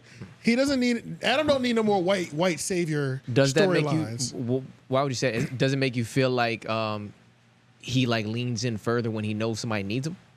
Or do you think it was disingenuous, like he did it for a reason? I don't think it was disingenuous. Okay. But I don't like the battery it puts in Adam's back. Right. That's what I don't like. you. On the same, like what I don't like about Charleston White, it's just Right. It's just like when you give a white person the N-word pass. It's just, what do we, you know, that's a whole different conversation, but he can't help he's white. Right, exactly. Like if he was Mexican and doing it, it's like, Exactly. okay, now Mexicans like black people and shit. It's just like a certain battery because then we see Adam22 go to a Joe Budden and he'll say, I'm employing black people. My whole staff is black. So And it makes it worse because Adam is a guy without empathy. yeah, exactly. It's like there's certain ammo you can't give certain people. Right. You know what I'm saying? I see what you're saying. You can't keep playing that card. Yeah, Like the I help black people card. Exactly. It's Like a hard Charleston talking White. point, but when you black and you play it, you celebrate it. True. And So do we want black people to have jobs or not? And I do want black people to have jobs, but I still think I don't know. It's weird. I and guess you- I have a double standard with it. I was because you just said he's super grimy and it's a that's what you blatant like. standard. Like if Yeah. anything, that's what you should love most about him. Like, That he's giving black people jobs. well, you were saying how like he's super grimy. He doesn't play by the rules. Yeah, like you yeah, no, admire I- that little piece of him. For sure. That he'll do what This- it takes to win. This is the piece. Like you gotta love. I'm watching the piece in real time. This is what it is. And I don't think I have a weird like he doesn't owe nobody nothing. Right. Like you're on a platform that's getting tens of thousands of views. Right. Like you have all the resources you need to cultivate what you need to build your own audience. But even though you see, should that's be what paid. happens with like a wax. Yep. Where it's like, you hear you getting a look, but it's like, nigga, I'm adding value to this. I should be paid. Right.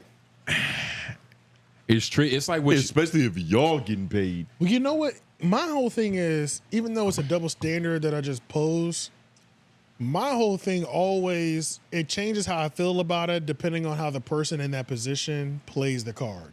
So if you do grimy shit and you play the card, I'm a grimy nigga, I respect it. If you do it, but then somebody's accusing you of something and you use it as like a, well, I get to say these things about black people and interview and ask them these questions because I employ all black people. Right. It's like, what the fuck Well, kind of justification is that? Yeah. You know And what I'm saying? when you say like that, it's weird, but I don't blame a nigga when he playing Uno. If you put a draw 4 on me, I put a draw 4 down. Now you got 8.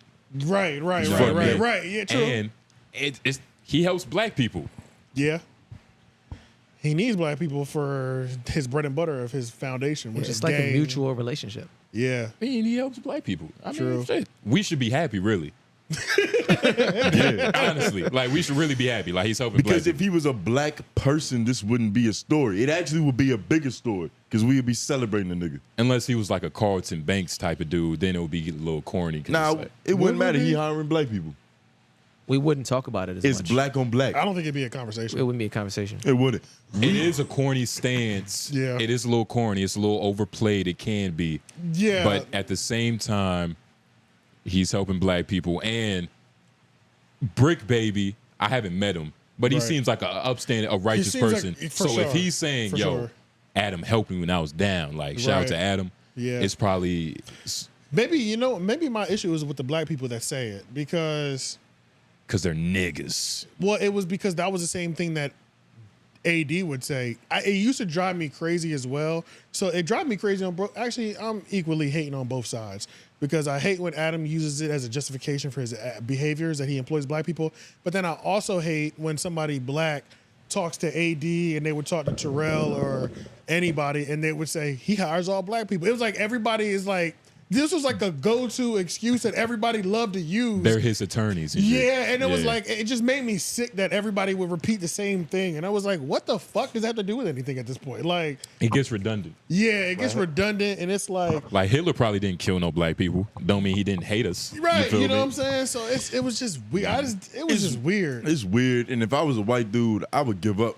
I would just stop trying to That's tease what I'm niggas. saying. Because if you hire all white people, it's definitely a problem. Oh, yeah. If you hire niggas and you say that I hire black people, it's a problem. Yeah. Like, what was the thing? There was this whole... I'd hire Asians. Like, yeah, it that could go either way. They're going to work harder than anybody. But, like, there was this whole thing with, like, rap media outlets. They got...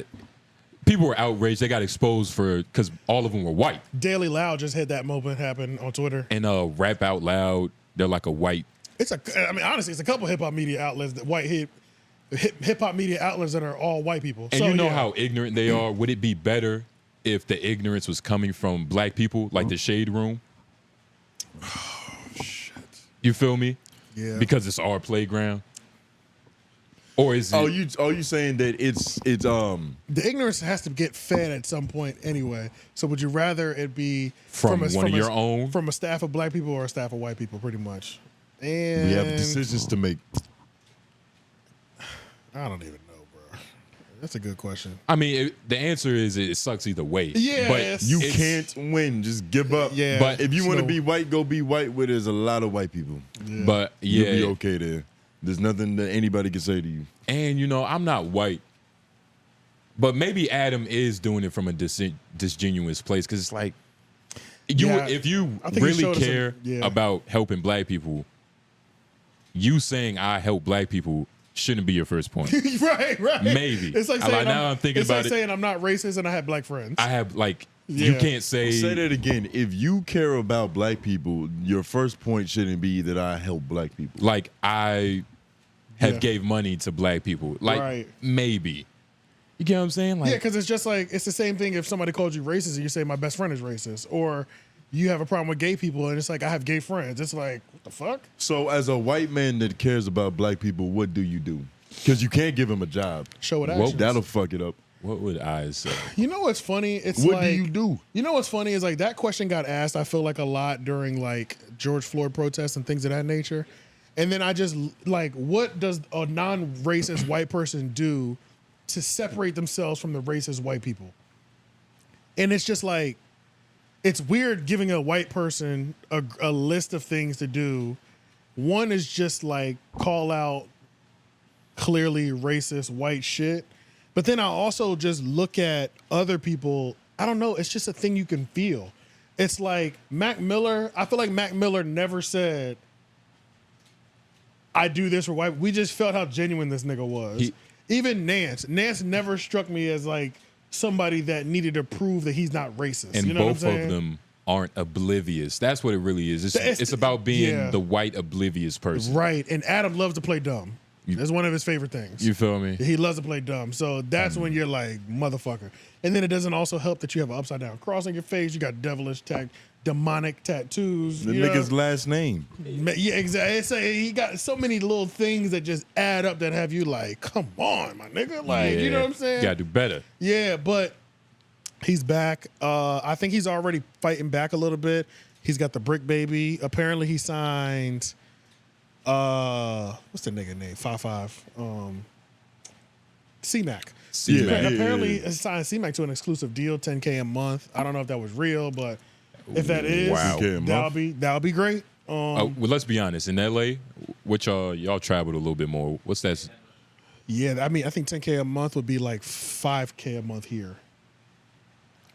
Or maybe $6K a month here. So you're living good. You're living really stable. Because $6K a month here is really good. And that's supposed to be on top of whatever Cripmac was already doing. And then you're already, but That's exclusive cool. contents, it's a little different though, because you close those exclusive deals mean a lot of things have to be signed off by the exclusive provider. So you can't show up on other people's cameras. You can't do these things. You might not be able to do certain cameos or drops that you you owns the rights to Cripmac. You're giving the rights of yourself. You're leasing your rights out. Hopefully his team did, their due diligence, their research. Who fucking knows? He got Lupe in his corner, and these niggas don't know what the fuck going on. So it's like, I don't know. But either way, I hope that, and I hope they develop a show around Brick Baby and Cripmac, because their chemistry on camera is amazing. I hope they take it serious. I hope, I'm not saying they have to be professionals and on whatever standards. Take it serious for what they're doing. Yeah, they don't got to be suit and tie, but I hope they take it serious. Do you think that Adam22 is appropriating gang culture more so than black culture? Hell yeah. Yeah. For sure. White people love gangbangers. They love it. Chief Keef, AD. 50 Cent. 50 Cent. And it's like, you can't get that famous without white people loving you. That's why I'm saying white people. Yeah. So is it black people that he's extorting, or is it just young crash dummies that who happen to be black? Both. He'll have Milk 7-4 on there at one point in time. Put it like this. If all the people that were black were white, he would still be doing it. Like, I don't think. So, and that's my point. Like if he could sign the Hoff twins, he would. Yes. If the 𝙿𝙾𝚃 was in fucking Stockton, and he could get them down, wherever he's at to Melrose. Yeah. If he could actually sign the Hoff twins, he would. Yeah. He's down to sign Ignorance, but ignorance is what sells on the internet. Yeah, no matter the color. No matter the genre of ignorance. So gangbang ignorance. Probably sells the most. Trailer park ignorance. Soft white underbelly ignorance. Like it's like the peak of all ignorance is always going to be a top selling point on YouTube. And not even just YouTube, just people. We just love to watch a good crash out. We love to watch a crash out. It's what we hardwired for. Yeah, it's part of our nature. Danger is more alarming than when things are peaceful. Yeah, for sure. And I don't know, he does have a lot of like gang bangers. But I might take that, but I don't know if he's like using them or it's just but he's in LA. Land. He's in the land though. Yeah, you feel me? He's in gangland though. So it's like the average dude you gonna see, he might be, repping something. Yep. Now one of the things that we did get a comment. They wanted us to talk about Fig Community World, AD, and just they wanted us to go more into depth. No Jumper fans. In the Fig, the Fig Community World. We're going to listen to y'all on some of the subjects y'all want us to talk about. Well, I'll be real. I think there's I know there's a reason for me that why I don't care to go into it too much. Fig Community. For Fig Community World or back on Fig. And it's because I'm tired of watching T-Rail carry everybody on his goddamn back. That's why it's like. Carry. Yes. Or steer. It's carry. If we're looking at content, devil's advocate. Go ahead. Because I know, like, it's the same way with Adam. Like, Adam used to carry everybody. True. Like, Adam was the best interviewer. Right. He was the best conversationalist, which was ironic because he's like, he had nothing, like, relatable with these gangbangers, whoever he had on. Right. So he was just nosy enough. It's kind of the same, like, it's the same thing. Think he's building people up? Yeah. I feel like it's a little double standard right now. Okay. All right. That's fair. Because it takes time for your monster to get bigger than you. And because Fig Community World, it's an interesting thing. They broke away from No Jumper, ADT Row, everybody left, right? And then they built Fig Community World. They already had Back on Fig and they already had Community Clips. Fig Community World is essentially mimicking and taking the No Jumper formula and copying and pasting it over to their channel. So they're starting to do live news streams. They just took their regular weekly podcast and just moved it over there and changed the name. But they're starting to do that they're starting to do that live news stream thing, which that whole live news stream formula, I don't think that shit works. I genuinely do not believe in it at all. I don't think it works for No Jumper, and I don't think it works for no Fig Community World. I think it's trash. Like, who genuinely wants to do that? Who wants to watch that shit? Like, nobody wants drawn out news for a 4-hour, 6-hour stream. Nobody does, bro. The news, the 6 o'clock news doesn't last longer than an hour. Like when they were doing No Jumper news and it was condensed 15-minute, boom, boom, boom, boom, boom, boom. That's what makes sense.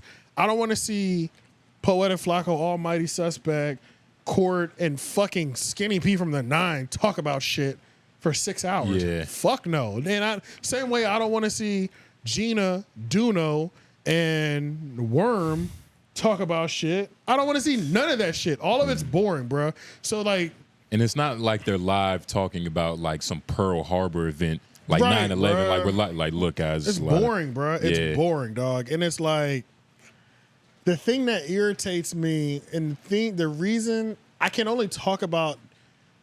I'm still gonna hold on to my point. I'm tired of them carrying it on his back, and the reason I'm gonna say that is because he's the only one that I see actively even trying to get better. That's another thing too. Okay. You know what I'm saying? I get you. So it's like Adam had everything on his back, but undoubtedly, but he's also cultivated shows that we watched that didn't involve him. And Adam probably, whispered in the air like, look, last show I could tell you didn't read this and week. He coached them constantly. You know what I'm saying? And made them get incentives and made them be better. Yeah. I don't think T-Rail has that demeanor, or he has the relationship with these other people like AD and stuff like that, and Duno. I think Letty has that over Duno, but I don't think T-Rail has that over Duno. You know what I'm saying? That respect of I can coach you to make you be better and improve you. It's like there's just not that many figures from that world that are actually fun for long form, or not long form, but continuous buyback into the world. You know what I'm saying? There's not a lot of things to keep pulling you back, like you said. I was trying to think of the word, but I couldn't. Yeah, I can't think of the fucking word. Yeah, go ahead. Do you think T-Rail might be using them as a crutch? No. Because if T-Rail is trying to bring his homies with him. That's all it is. He's trying to keep his homies with him, and it's kind of a hard position that T-Rail. See, I don't think T-Rail hasn't been. He's gonna get faced with these business decisions soon, where at some point you got to start cutting niggas for talent. You know what I'm saying? And life is full circle. Yes. Because there's eventually gonna come a point in time where he's like, this is what Adam was fucking talking about, bro. And that's essentially what I was about to get around to. It was a blessing Adam cut some of you niggas off, bro. Like, there's a lot of y'all that left that were blessings to Adam that I don't believe added on-screen value. Some of y'all, I think, added behind-the-scenes value. And I think Gina Views added behind-the-scenes value and no on-camera value. I think Poetic Flacco adds value on both sides. I think T-Rail adds value on screen. I think AD provides value on screen when he's an assistant character, but in the neighborhood, off screen, a lot more. Just as a figure. Just keeping me essentially safe. I don't want to put it that way, but keeping me good out here and your connections and things like that. Like, there's a lot of people that he cut off. Like, there's a lot of people that left. I'm saving money by getting rid of you niggas. Like, I'm glad a lot of y'all left. Like, a lot of y'all left because even when I look at Fig Community World, I think a lot of y'all can go. You know what I'm saying? In terms of who's the actual talent that's trying to be better. I don't think you can do anything I think AD has to stay, even though AD has to be better. AD has to improve. It just seems like he's just satisfied with just. He's letting victory defeat him a little bit. Yeah, bro. Yes, dog. He's like the AD in the NBA. Yeah. They're kind of essentially the same. True. I'm tired of watching niggas not trying to do better. The people that I enjoy the most in terms of my personalities, on camera, off camera, the people I enjoy in life, period, are people who are always trying to do better. Right. Yeah. So it bothers me when I watch people, which is why it comes off like I'm hating, because I can't stand being around a nigga not trying to do better. You know what I'm saying? Like that bothers the fuck out of me. You know what I'm saying? Whether I know you or not, it feels personal because why would you cheat yourself? Right. Especially when you're in positions to where you can be great. Like it irritated me when I saw a clip. I'm tired of Smack from back on Fig saying that's what I don't care about. Guess what, nigga? You have to care about it. It's your job to give opinions on the things in the news.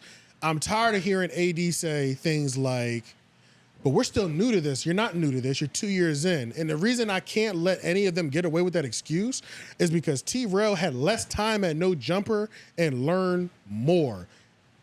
That's one of the biggest things that you can use as a distinction compared to everybody else. T-Rail had less time than Gina Views, AD, Smack. He had more time. He had less time at that office and went through the same or similar experiences than all of y'all, and he's lapping every single one of you on the camera. They were working there for years, and he became Employee of the Month in a month. In the first 30 days. J Noble style, you know what I'm saying? Excuse you, Tone Groove. Tone Groove style. My bad. Yeah. So my we bad. looking like we had the same mistake. My bad. Yeah, my bad. So yeah, it's like, that shit bothers me when it's like when I hear the nigga AD be like, hey, you know, we're still new to this. No, you're not, bro. You're 2 years in. Cut it out. Yeah, bro. Excuses they're not pimping. They're not, bro. Excuses are not pimping. You know what I mean? I hate it. I just want niggas to just live their truth. Either be a piece of shit or just say you're being lazy. Just fully commit, Facts, my nigga. yeah. Like, it bothers me when niggas be on the fence, dog. Right. I would have no problem. I respect a little bit of what Smack said. Smack said some disrespectful shit. Like, Smack was on the podcast and called the listeners stupid for donating to us. He was like, they were pretty much saying to him, they were pretty much like, they were trying to coach him, which is needed in this field. Right. Nobody's always going to be better. Charlamagne even needs coaching right now, 15, 20 years in. Everybody is not immune to coaching. They say to Smack, yeah, you need to do better. You need to start caring about the topics more, blah, blah, blah. And he's like, and AD simply says to him, yeah, look, you might not care, but if you show people that you don't give a fuck, that's going to mess up the amount of money you get. Smack says, no, it's not because they stupid. They're going to keep paying me anyway. Terrible. It's like you broke the fourth wall. Terrible. Yeah, crazy. You know? You gave us your honest opinion about the people donating to you? Well, it's not that you gave us your honest opinion. It's that is your honest opinion. Exactly. That's the biggest part. You know what I'm saying? You're supposed to be honest, but you're supposed to also like us too. There's certain things that you don't want to be honest about. And then calling the listeners stupid for donating and knowing that means he's 100% conscious that he's not getting better. And he thinks y'all are so stupid for watching still and still giving him money every month. I think that was an emotional response. I think so too. I think because he hasn't been doing this long enough to where he can take even the littlest. That is very true. That's a good point. And he's on one of the biggest stages. And one of the first critiques you get is like, yo, like y'all kind of talking over each other. You kind of like whatever critiques they were saying about him. Right. Like, That's true. Yeah, that's true. So it was probably an emotional response. Yeah. And, you know, he was just like, man, they stupid. Like when you say, man, you stupid. That same thing that they did to us, we was talking about deflecting. Yeah. You know what I'm saying? So it's like, it's just tricky, man. But it's tricky. You don't see Smack, because I get what you're saying. Like AD could have a solo channel. He could survive by himself. T-Rail. No. Nah, he could survive by himself. He can survive by himself, but it's getting bad for him. But it's not the that content bad. Sucks. You know, a little creative issues. You know, we all get in them. True. We all getting creative slumps. But T-Rail, he could survive by himself. I feel like Smack could stay afloat by himself. I feel like he could do it. I think the biggest question, not content-wise, you're talking about getting money somewhere else, then, right? Because you can't be talking about content. The biggest question for all these niggas is why are they doing what they do? Right. Like, why is AD a podcaster? Because why does T-Rail talk on camera? That's going to solve a lot of the problems that we see. We've heard it. We've heard it. Smack started because he's just homies with a nigga that does it. I'll give you everybody's origin story. I know all the origin stories. Oh shit. AD was a rapper that he self-admittedly he says my rap career could be better. Could have been bigger if I wasn't as lazy as I was in the rap career. My manager Pun always had opportunities, but I was lazy. I did an interview at No Jumper. The pandemic happens. They asked me to come back. Me and Adam decided to lock in all 2020 when nobody was making content. We did No Jumper News, blew it up, turned it into a thing. Now I'm a podcaster. That's how he got into it. T-Rail, he brought T-Rail in. T-Rail has had an enormous career before we even get to this portion of his life. T-Rail was the nigga before he was famous. Then he linked up with Tyga and was Tyga's manager for damn near 10 years. Started The Last Kings with Tyga. Sorello with his girl, Heather Sanders. This is his final evolution of doing all these things. And he says, once I started doing podcasting, I was saying, and he also has a successful family channel. He said, once I started doing podcasting, I realized this is what I'm supposed to be doing. So all those other things, he's always been a hustler and always done great in each field he's done. But he self-admittedly says, I knew when I sat in front of the camera and I did my first podcast, this is where I've been supposed to be. That explains it perfectly, which is why I asked the question. Yep, exactly. And which is why you see the talent disparity and the skill set, even given the time period that they had to get good at it. Yeah, bro. And we can see this shit, bro. It's obvious. It's evident. We can see it, bro. Duno hasn't had a funny sketch since Domestic Violence, bro. None of this nigga's sketches are funny to me, bro. And now we'll give Duno his flowers, but I'll shit on him too because Duno's one-on-one interviews I think are great. You have said that before, yeah. I think Duno does well with one-on-one interviews. He falls apart when he gets with a group though for some reason. When it's a group, you could tell it's just not good. He's not comfortable enough. Yeah, he's not comfortable. But when you just put him with a chick or him with a dude, he does phenomenal. He does phenomenal, I think. Because I feel like it's less pressure. Like, if it's a lot of people, you could tell, like, he wants to be in, like, number one in the room. Like, he wants to be in control of the energy in the room and shit. Right. Like, maybe not even number one, but just involved. Like, a lot of times when you're on a podcast with a bunch of people, it's like a buffet, and everybody's kind of eating, but you got to wait to get your bite. Right. And it's like you sitting You're playing there, double dutch the whole time. You don't want to leave hungry. Yeah. But you also might not have the bravado it takes to really just be like, all right, it's my turn to get a piece of this goddamn chicken right now. Especially as a comedian. A comedian in quotes. Yeah. I'm about to say he's a comedian. He's a comedian. He does more club hostings than I ever heard him saying he was doing a stand-up. That's a whole fact. So then no. Yeah. Damn. Yeah. And he does music too. His music doesn't seem bad actually. Word. Yeah. Music videos seem lit. Seem like he's riding the beat. Sometimes he's speaking Spanish. Don't know what he's saying, but I know these niggas riding the beat. Somebody's enjoying it. I know aesthetically, audibly sounds good to me. You know what I'm saying? It could be playing in it's the like one of those things where it's like, this might not be for me, background. but I can point out there's quality. Exactly. That's exactly. I know it ain't trash. I can promise you. I can tell you that. But in a group setting, it seems like he's shit, bro. Like, he didn't. I mean, he quit fucking Power 106 because he didn't want to wake up early in the morning. Which is crazy. Just crazy. Like, that's deep. It's some things you just have to do. Hold on. Let's talk about that. It's some things you have to, like, and he was being paid for that, right? Absolutely. That was a paid experience. Power 106. That's a radio show in the morning. Yeah. That's iHeart. It's the Breakfast Club of LA. The morning Breakfast Club of LA. Okay, so. And Duno quit because he didn't want to wake up early. He wanted to do his own thing. And what happened was T-Rail even checked him on it during their following episode. He said, look, man, that was a moment. That wasn't just an opportunity. You threw that opportunity away just because you didn't want to wake up. That wasn't an opportunity for just you. Letty finally kind of checked him as well. He's been getting checked left and right recently with Duno. Letty checked him and was like, you ran around, did everybody's podcast and tried to make it seem like there was a bigger beef between Power 105 and Brown Bag and you leaving than there really was. You were lazy and you didn't want to come to work. Don't be running around making it seem like it was all these other things. There was no creative differences. You fucking up. You were fucking up. And Letty is an OG veteran in terms of radio. Yeah. So you're not and radio is corporate. You ain't finna be playing with Letty like that. You know what I'm saying? Oh my God. Laziness. I mean, there was a few creative differences. They disagreed on what time that they should start creating. It's too early for them, man. Facts, bruh. And then it's T-Rail kind of checked him too because apparently Letty and Heather were supposed to have a podcast together. Heather Sanders, T-Rail's girl. That was supposed to have some sort of involvement with the radio station as well too. Yeah. But because Duno quit, and that connection went away. So they didn't replace him, they just canceled the show? No.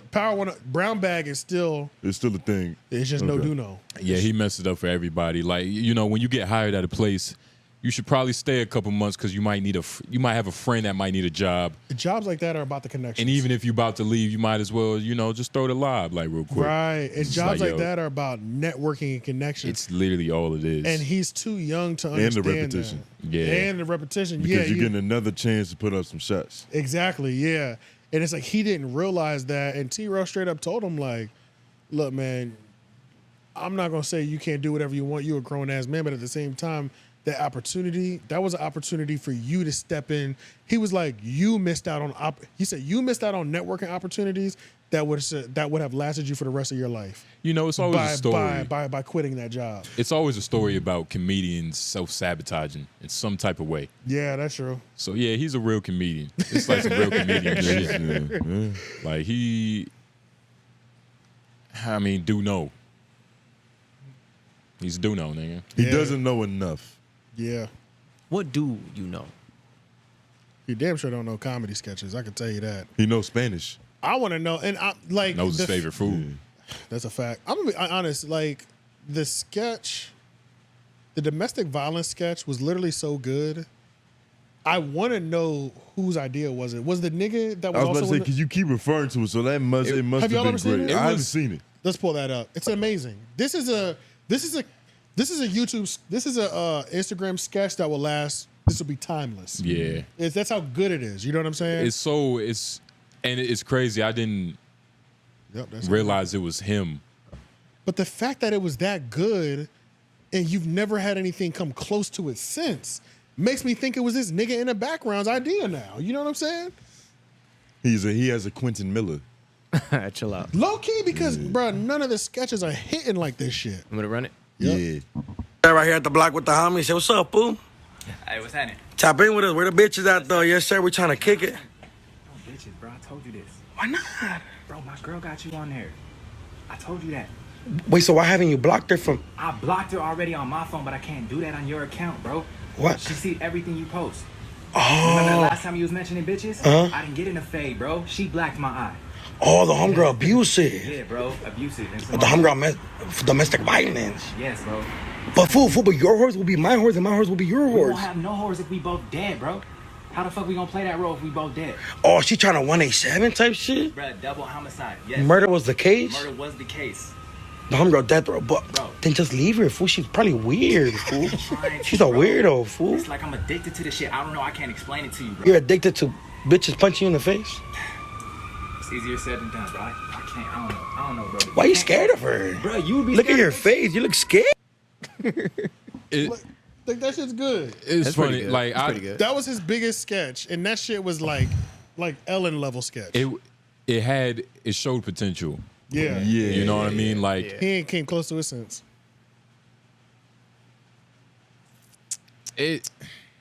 Domestic violence. Yeah, we'll just funny, probably leave her. But the fact weird. that was it good. wasn't, it's not funny enough to where we can tell you it's funny and you still laugh. You get what I mean? That's true. That's what it is. Okay. Because if I didn't tell you, it would have been funny. And it's like we love funny. Yeah. So like now I'm really like, all right. Now you're really examining it. Yeah. A lot of the funny was like, oh really, fool? Like domestic violence. Like, the funny was supposed cool. to be based on the timing and the wording of some of the things. It was cool. That's his best sketch though. No question. It's like 8 years old. Like the shit was during Vine time. That's true. Right. No. So, I think it was 2019. It was 2020. It was like right in the midst of the pandemic. It was right at the beginning of the pandemic, I think. Bro, I've been seeing this video for years, dog. Shit, it might have I'm been not longer gonna lie. than- okay, it I've might been be seeing this longer than video that. for years. Yeah. But yeah, I mean, yeah, bro, that nigga gotta pick it the fuck up, bro. Hey man, you just gotta stop being lazy. Shout out to Duno. So maybe that's why I get frustrated just watching Fig Community World. I still hate the fucking name. I'm not even gonna lie to y'all. The name is trash to me, bro. Figmunity World. If this is gonna be a media company, who the fuck is ever gonna say Figmunity? That doesn't roll off the tongue at all. Figmunity. Figmunity. They would just have to make it roll off the tongue, which, you know, it requires working FWM. years. Elite content. Dedication. Yeah. Figmunity. It's like anything can be a name if you have elite content. Yeah, that's true. Figmunity is, you know, Fig. That ain't that. That ain't And it's based off of like Figaro, right? It's based off of them joining Back on Fig and Community Clips together, which makes it even whacker. Because you know what I'm saying? It's like you hate that shit. I really do, bro. Because why the fuck would you blend? Just get a new name. Yeah. Just make a new name. You don't blend two shows together, because when you blend two shows together, then they're tied. They're tied together permanently, and on top of that, what you expect to get is a Back on Fig show and a Community Clip show put together, and that's not what it is. Yeah. You're naming a media company Figmunity World? Fuck no. No. That doesn't roll off the tongue. And you would have to be so involved into the lore to even understand what that is. Exactly. Yeah. Would that work? Would that work in their benefit then? Like later on, people won't even know it's in the lore, and the name is just a name. It can go both ways. I don't think so. You have very optimistic views. Yeah, I don't think it's that good. I think the name is that bad. Because that's the best case scenario. Yeah. That's the best case. Yeah. Like, it all depends on how they do it. Like, I just don't like it. Like that's why. Like I don't like it. I don't want to compare it against ours, but it's like that's why for our news thing, I don't use the words Menace Material Entertainment, because if I'm trying to deliver news, I don't want the word menace in news. Right. MME. Then News Network is the part that's spelled out, but MME is the only initials you see. See, that's marketing training. You see what I'm saying? Like those are measures that you go to when you aren't lazy. But isn't that what they're going to do? Dealing with low effort motherfuckers. FMW. Yeah, they're going to do that. But right? it's like that's what they. But it's the letters don't even look good together, Bro, when you be putting that shit in the notes, it's like I have to remind myself every time, what the fuck is FMW? Exactly. I be looking at it, it's not really It's like you almost want to say FWM, fuck with me. Yeah. I feel like No Jumper gave these niggas a lot of purpose.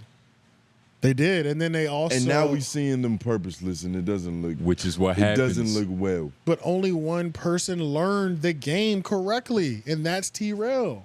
I think he was just a natural.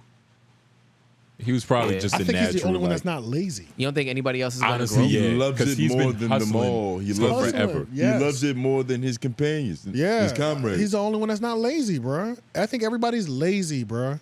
Because like what Rory said, which is why it was a stupid statement.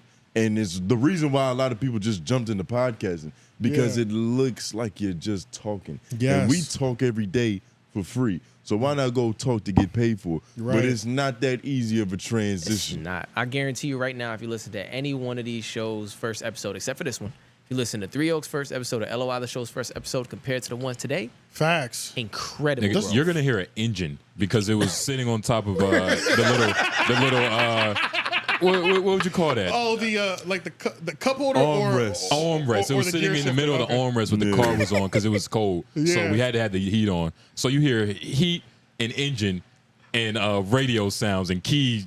Nigga, it's a whole bunch of bullshit. Not only is it just bad audio, but it's also just terrible like conversation in the way that it's like done. Bro. In comparison. I don't know. I'm kind of biased. Y'all might need to check it out. Our shit is kind of hard. Yeah. Ours was decent. It was just raw talent. We ain't had no skills. The audio for ours sounds the craziest. Nigga, me and Shane both sounded like Tone. Yeah. It was so much bass in the audio. It was so much bass. I didn't know how to really use the mixer. So it was so much bass in it. It's just me and Shane are coming through the subwoofers only.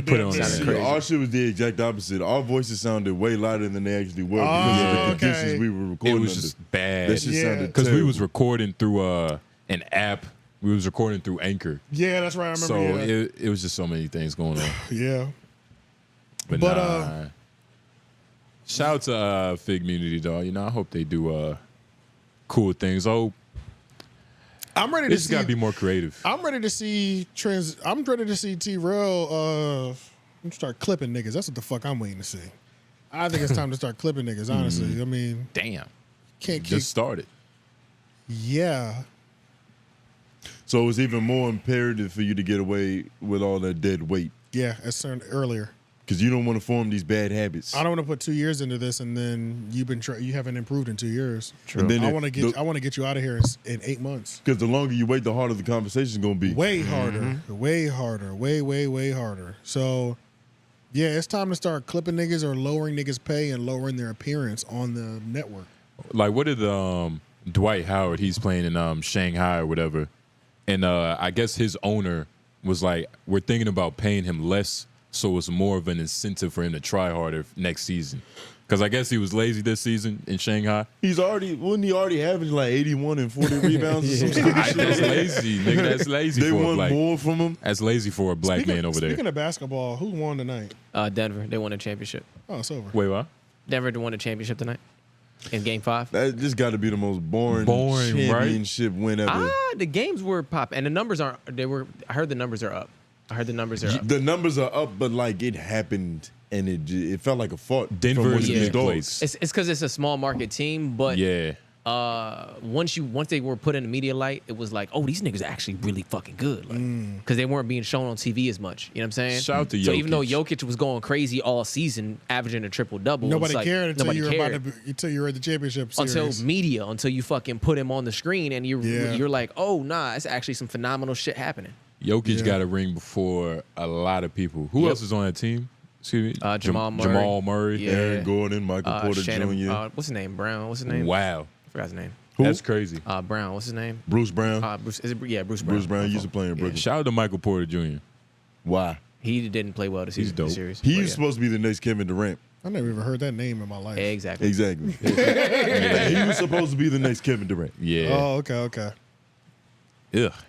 I mean, shout out to Denver, man. If you're a Denver fan, I guess you're excited right now. If you're a Denver fan, you probably just became one this season. Yeah. So shout out to you. That's something you have to be born into. I used to be opposed to the idea of a bandwagon, but it's fun to watch a team win. It's fun to watch a team win, but you don't gotta suck the dick to completion. Nah, you don't. But I'm not so mad at the bandwagon fans anymore, especially because niggas don't stay on teams anyway. The NBA isn't even set up for you to have a real loyal fan base. Exactly. We appreciate players over organizations. Right. Yeah. Yeah. Players over teams and units. And we also in that era where like the player's position is more empowered than it ever has been. Because Michael Jordan was getting robbed forever. Yeah, for sure. That contract was horrible. Yeah, he was one of the most highest paid in the NBA, and he still wasn't getting paid half of what the nigga was worth. Yeah. And you're never gonna get paid for what you're truly worth. But these contracts these niggas get nowadays is turning them into fashion models. Yeah. Yeah, low-key, yeah, that's a fact. It's like, this is immaculate. That was one of my biggest issues with Cam Newton is I feel like he always cared more about his outfit than the game. Than his game. Than his game, yeah. Oh, this is crazy because this is one of the things I wrote down. I forgot to transfer over. How do y'all appreciate NBA player podcasts? Oh wait.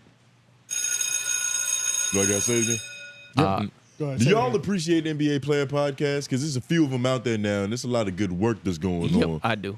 I love it. Who do you tune into? JJ Redick. I tune into Draymond Green show. I started tuning in here and there to Gilbert Arenas clips. Gilbert Arenas is fire. Yep. Yeah. Even though he has a little dead weight on that show sometimes. Paul George looks like he's turning up. He looks like he's turning up pretty well. Yeah. I haven't checked out Pat Beverly's yet, but that's only because like Pat Beverly strikes me as the person that like I love his grit, but you're just not good enough. Like on the court? Yeah, like you're good at something that I really love about you, but like the way like when it comes to talking now, like you can't talk as much shit because you're just not good enough. But you know the game really well. That's true. That's true. He knows the game. So when it comes to that, these people. But it hits differently when it comes from like a Draymond or a Redick for me. Yeah, because it's probably because of how they're delivering it. Because JJ Redick, realistically, JJ Redick was an instrumental part of so many like runs. They didn't make it far, but he's got a legendary career. He may not have a chip, but he's got a legendary career. Yeah, I do like. I can't name too many off the top of my head, but I do like NBA. And the thing about NBA podcasts or NBA players doing podcasts, I don't watch the full podcast. But I get caught up in fucking swipe-a-thons. In the clips. Oh, my God. Like it's over. the NBA, the Gilbert Arenas. So like I've seen everybody that y'all are saying, JJ Redick. Just like, because of the clips. The clips will go crazy because I love how they always blend the clip, especially like the story times, bro. You know what I'm saying? Like they'll have pictures and shit. bro, like, when the story is clipped together with the actual moment, it's even better. It's like, I think Gilbert Arenas is at the top. Is at the top? He's at the top of this right now. JJ Redick is up there in terms of like the nigga went to Duke. So breaking down the game, he does a great job of too. He's very like in terms of just the textbook definition of what it means to be a journalist, and then he has the experience and the knowledge. Oh, you're talking about his education. But the Okay. most, but to get the most value in terms of education and entertainment is Gilbert Arenas. I believe that. I was about, I believe Gilbert that. Arenas is Gilbert. on the same level as like Shannon Sharp. Like if he already didn't have his own platform, he would be with Shannon Sharp Better. for basketball. But yeah, But Draymond doesn't have the entertainment that Gilbert does, but he definitely has the knowledge base. And he like, because listening to those two, what I mentioned at first, I feel like I can go anywhere and talk about basketball in a way I hadn't been able to talk before. You know what I'm saying? Like, you play After listening to Gilbert Arenas talk about it? Well, not Gilbert, because I haven't listened to him as much, but like Draymond for me. Oh, okay. Because like especially when he brings other people on, like Steve Kerr interview, that was crazy too. Like that was good. Yeah. He interviewed Steve Kerr? Yeah, he did. His He did. It was coach. pretty Yeah, good. that's It was crazy. pretty good. It was pretty good. But I mean, it's like you play basketball, so you know a lot of the terminology a little bit better than me. But certain things like I don't understand as well outside of just being a rec nigga and a YMCA league nigga. Like you know what I'm saying? I've played in the YMCA league There's and certain shit like that. textbook things that like you just know when you play organized ball for real. Right. And but he is breaking it down on another level. I feel like the casual listener will become a better basketball enthusiast because they can see more in the game when it happens. Like you can appreciate the little things that like get overlooked. Yeah, for sure. But I got to listen to Gilbert though. So you're saying it's funny? Like Gilbert is it funny is, and shit? Gilbert is fine, but he's right, and he's right in a way that you can't be on ESPN. yeah. Oh, he's too right that it goes against the establishment. And it's not even. It has to live on YouTube. Yeah. Got you. Okay. Because it's too real. Without it's too cussing. real.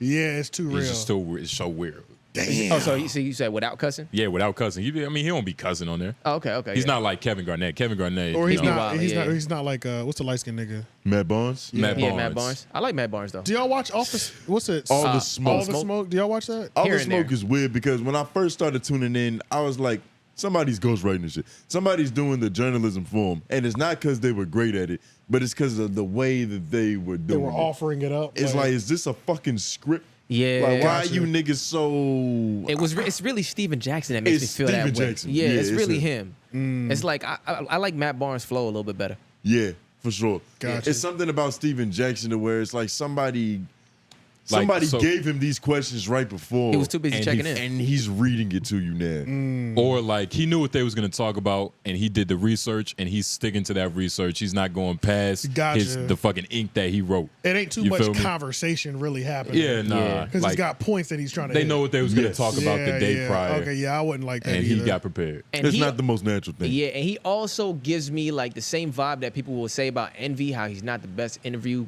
person, question asking. Yeah. It's like that's how I feel about him too. It's like when he start asking the questions, I'm like, let's turn it back to Matt. I mean, Yeah. honestly, his clips don't do it for me either. Really, Yeah. like the all the smoke. I can't remember what is it. Yeah, all the smoke. All the smoke. All the smoke. The clips don't even do it for me. Like, but Gilbert Arena clips, I'll be locked in. Iman Shumpert clips, I'll be locked Iman is a in. great- JJ Iman Shumpert is one of the Shout out. greatest storytellers in all the of best, the the NBA. best, yeah, Best, the best. So, but his podcast isn't even about basketball. No, it's not. It's Just about it's about being a man. It's right? about being a man. Yep. Yeah. Which is- makes you it's even good. fuck with him even more. Exactly. Yeah. Yeah. So it's still lit. So it's like, but I do wish he would do like a Just talk basketball. ball. Yeah. I wish Yeah. he would, because his man show. I can't remember. Can we look up the name? I don't know. It's Iman Iman Amongst Amongst Men. Iman Amongst Men. So Yeah. the Iman Amongst Men comes out in seasons. Yes. So he can do 2 shows if he wanted to. Yeah, yeah, I mean, yeah. I don't know what Iman does with his fucking day. You know, like Yeah, let's be yeah, real. yeah. I don't know what he's. Does he want Dancing with Tiana or something. Yeah, you know what I'm saying? Yeah, Does the nigga want Raisin to? babies. I'm Shout over out- here shout just out to putting him, shit on too. him, you know? Because it's not too many niggas that can hit every single thing and do it well and like get the respect from every avenue and still hold That's a it. whole fact, 'cause his he's music done is that. nice. Because he's His a music- rapper. He's rapper. He fucking won Dancing with the Stars or some shit. Oh, he did. he did really well on there. I don't know if he won, but he went far. Yeah, he went really far on Dancing with the Stars, really and nobody's like downing the nigga for it. Like he don't look corny doing it. Yeah, you know what I'm saying? He sound bored when you put it that way. Well, the thing with when you think about I think the thing with him is that I remember he did an interview with 85 South, and he was talking about. See, I don't know what his career is like because I haven't followed him. I know he won a championship. I know he had he was in the league for years, but why did he stop playing? It was injuries. I don't know why. His services at a certain point. Because I remember your services are no longer needed. He was serviceable. Now he could still hoop. I think you're serviceable, but being serviceable isn't enough. There's a lot more that comes with having a rotation spot in the NBA. You know what I think it is? Being serviceable is not enough for a nigga like him. Literally, yeah. Because I think he's like driven to be the best at things. Yeah, so don't have me as just a one season player that you need me to book for something like that. Yeah, and I think he can't fuck with certain energy and certain people. I feel like he. Go ahead. It's probably too much ego. Huh? It's probably too much ego. It's probably something simple like that. He played on a team with LeBron and Kyrie. Yeah. And at the end of the there's day, only a little bit of ego you can have. And at the end of the day, because I know in that 85 South interview, he was saying something about like, this is the first time I've given my body time to heal since college or since high school.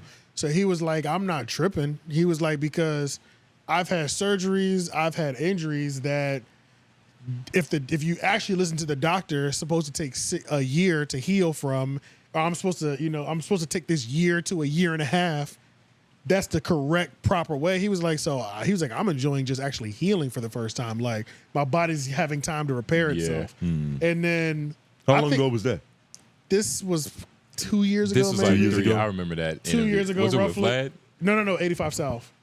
It was with 85 South. So this is probably like 2 years ago. But then at the same time, he might have just started doing his own shit. You know what I'm saying? He might have done it the best, bro. He might have played for that's long what I'm enough. thinking. Like he might have done it the best. How many years did he have in the league? Like 7? Which is a little more. Maybe a little bit long. But he won a championship. Yeah. I'm sure he made plenty of money. Yeah, for sure. You know what I'm saying? Let me get out, retain my health, start a family with the love of my life. He got Tiana Taylor's attention. You know what I'm saying? Yeah, it's the Floyd Mayweather thing too. It's like he got out early enough to where he probably does have. He's young enough where he does have time to actually heal his body to a good level before he actually becomes old. Because that was one of the things that Floyd was like. 10 years. 10 years. He had a decade in the league 10 years and won a ship. So it's like, and that was the Can't Floyd, be mad at that. You can't. And Floyd was saying the greatest, the end of their careers are fucking terrible. Yeah. Because you're damn near dying, just like our old school football players with the soft helmets. These niggas, CTE, the TTE, they were, you're done playing. You were a legend, but your body's dead. Your brain is a milkshake. Yeah, it's it. So it's like he might have got out right on time. Because how old is he? I don't know his age. Let's find out. I think Iman is around our age. And it's pretty young. It's a little different. He 33. It's a little different for basketball than me. players. Matter of fact, his birthday's in 14 days. Shout out to you. Happy birthday, brother. Yeah, happy early birthday. Yeah, Iman is like a year and a half older than us. He still has about like 6 to 8 years of career left. Bro, he's at about to this have a age. If he wanted to. If he wanted to at this age, he can still go. And if he really But wanted why to not? play, he could go to Taiwan or Exactly. fucking Vietnam or somewhere. Once you go to the NBA, going anywhere else is just. But that's settled. just ego. You though. officially And settled. that's if you need the money. I feel like you're only going overseas if you need the money. Like, what the Right. fuck is Dwight Howard doing? Right. He probably has one of the He coolest kind of lives. had. I don't know if he had to, but I don't think anybody else wanted him. Because I feel like he's been in the league so long, making a lot of money. Why are you going Like over they there? got Udonis still on the Miami Heat. Like, Yeah, like, Udonis Haslem. do you either need the money that bad, or do you really just want to play basketball that bad? Like, it's so many things that probably go into. I don't think it's he really wants to play basketball that bad. I think it's the money, honestly. Think so? I think so, bro. Because it might be he's the not basketball. he's not young either. Who, Dwight? Dwight, yeah. That's why it makes me think even more that it's probably the basketball that Really? is real passion. It's normally money. He's 37 years old. Yeah, this He's younger than I thought. he's I thought it he's was old almost- in basketball. Dwight years. Howard has enough star power to where if he needed to make money off his likeness, it could happen. Oh, Right. for sure. This Yeah, nigga was for Superman sure. at one point in Yeah. time. For sure. Yeah. So maybe he does want to. I don't know. That was just fucking weird. I don't know. It's weird. Nigga look crazy in that picture from right here. Yeah, he looked like some of does them rumors and allegations Also, on him was true. Yeah, he does look kind of crazy in that. Let's see. The year of '85. Oh, let's get into some white people messiness, and then we'll be done. I mean, we're pretty deep right now. This is one of them ones. We're at 3:12. This is 3 hours. Dwayne Wade is 41. Yeah, Dwayne Wade is 41 and still ain't making decisions for himself. We're at 3:30. 3 hours and 30 minutes. Yeah, well, yeah, we are. Let's just do this one last thing. Theo Von is about to go on.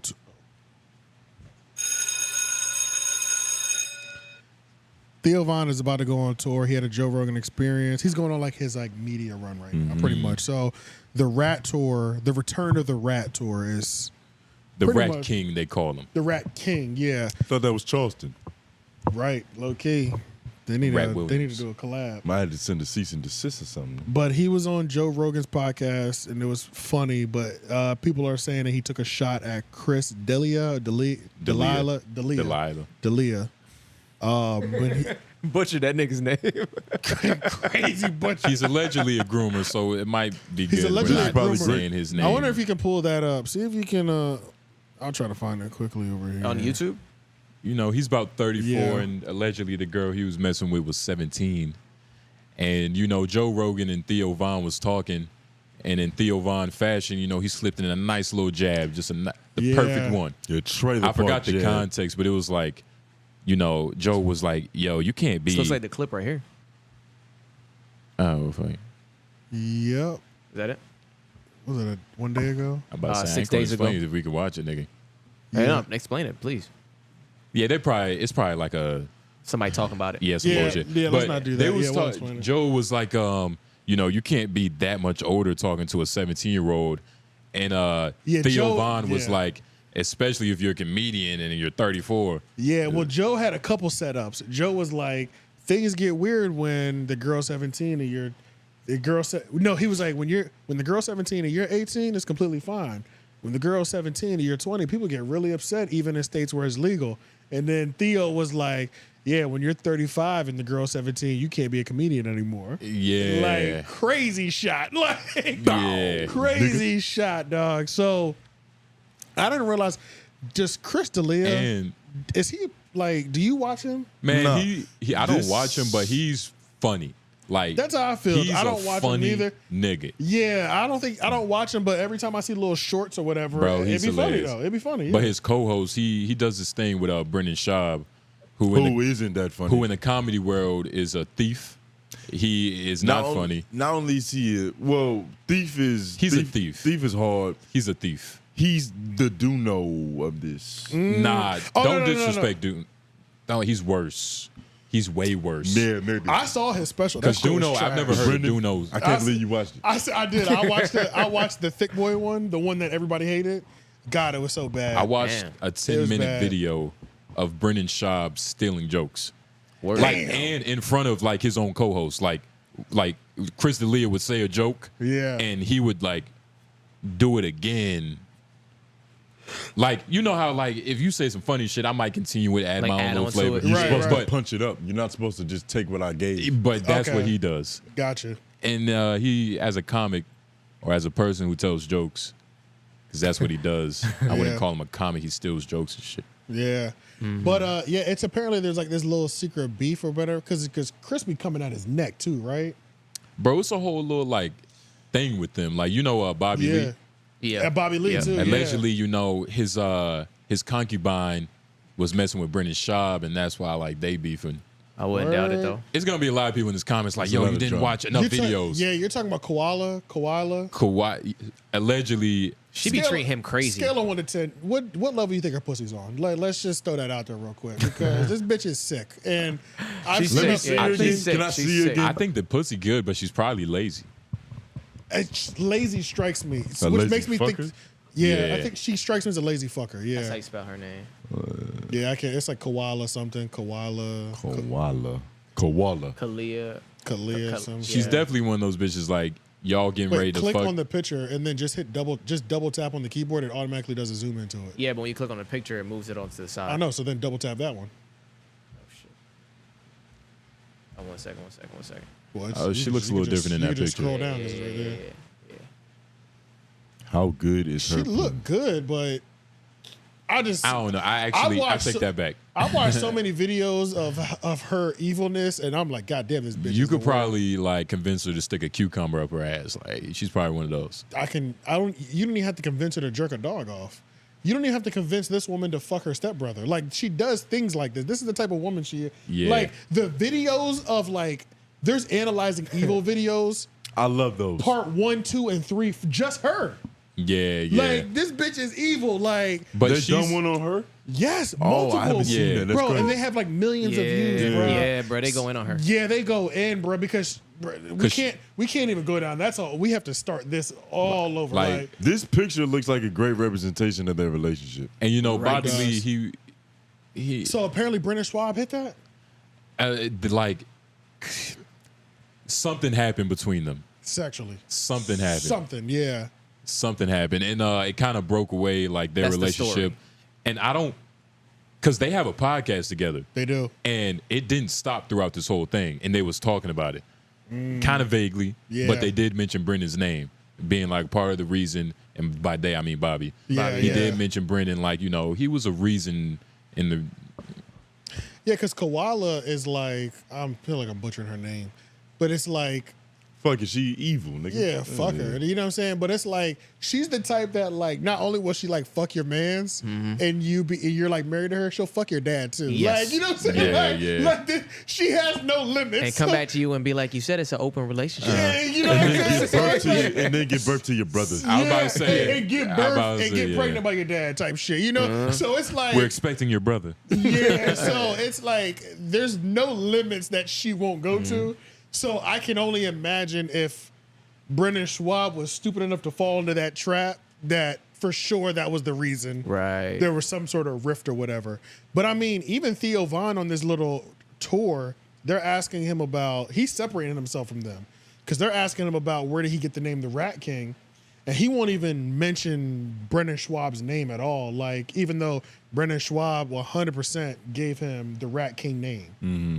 So people are like... He refuses to acknowledge. He refuses to acknowledge Brendan and kind of everybody from that world. I don't think he's acknowledging anybody from that clique. He's kind of separated, himself from. I wonder what that's gonna do to his career because it's rare that somebody goes rogue from that camp. I've been, but I think he's been skyrocketing ever since. Yeah, I watched something. It was like everything has gone up for him. Yeah, everything's going up for him, and I enjoy Theo. Like he's on this Rat King tour. I mean, if he comes to town, depending on what the ticket prices are, I'd definitely go see Theo. I will go see Theo live for sure. You know what I'm saying? If the tickets are something like that, did that run out? That did, yeah. But how has that been going? Oh, it's been solid. Okay, good. All right, good. Because we've been going crazy. Yeah. I thought this would be less than 3 hours. Yeah. Oh, trust me. The reason I've been silent and hadn't said anything about it, it's been smooth sailing. Okay. Yeah. But everything's been going up for him since he separated.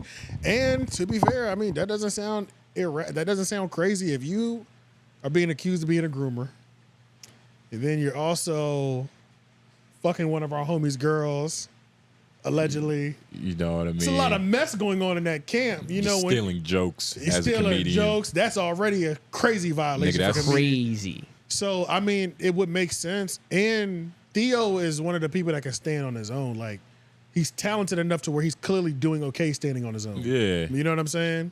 And he probably would have done it, like, whether he could have or couldn't. At some point, it would have happened anyway.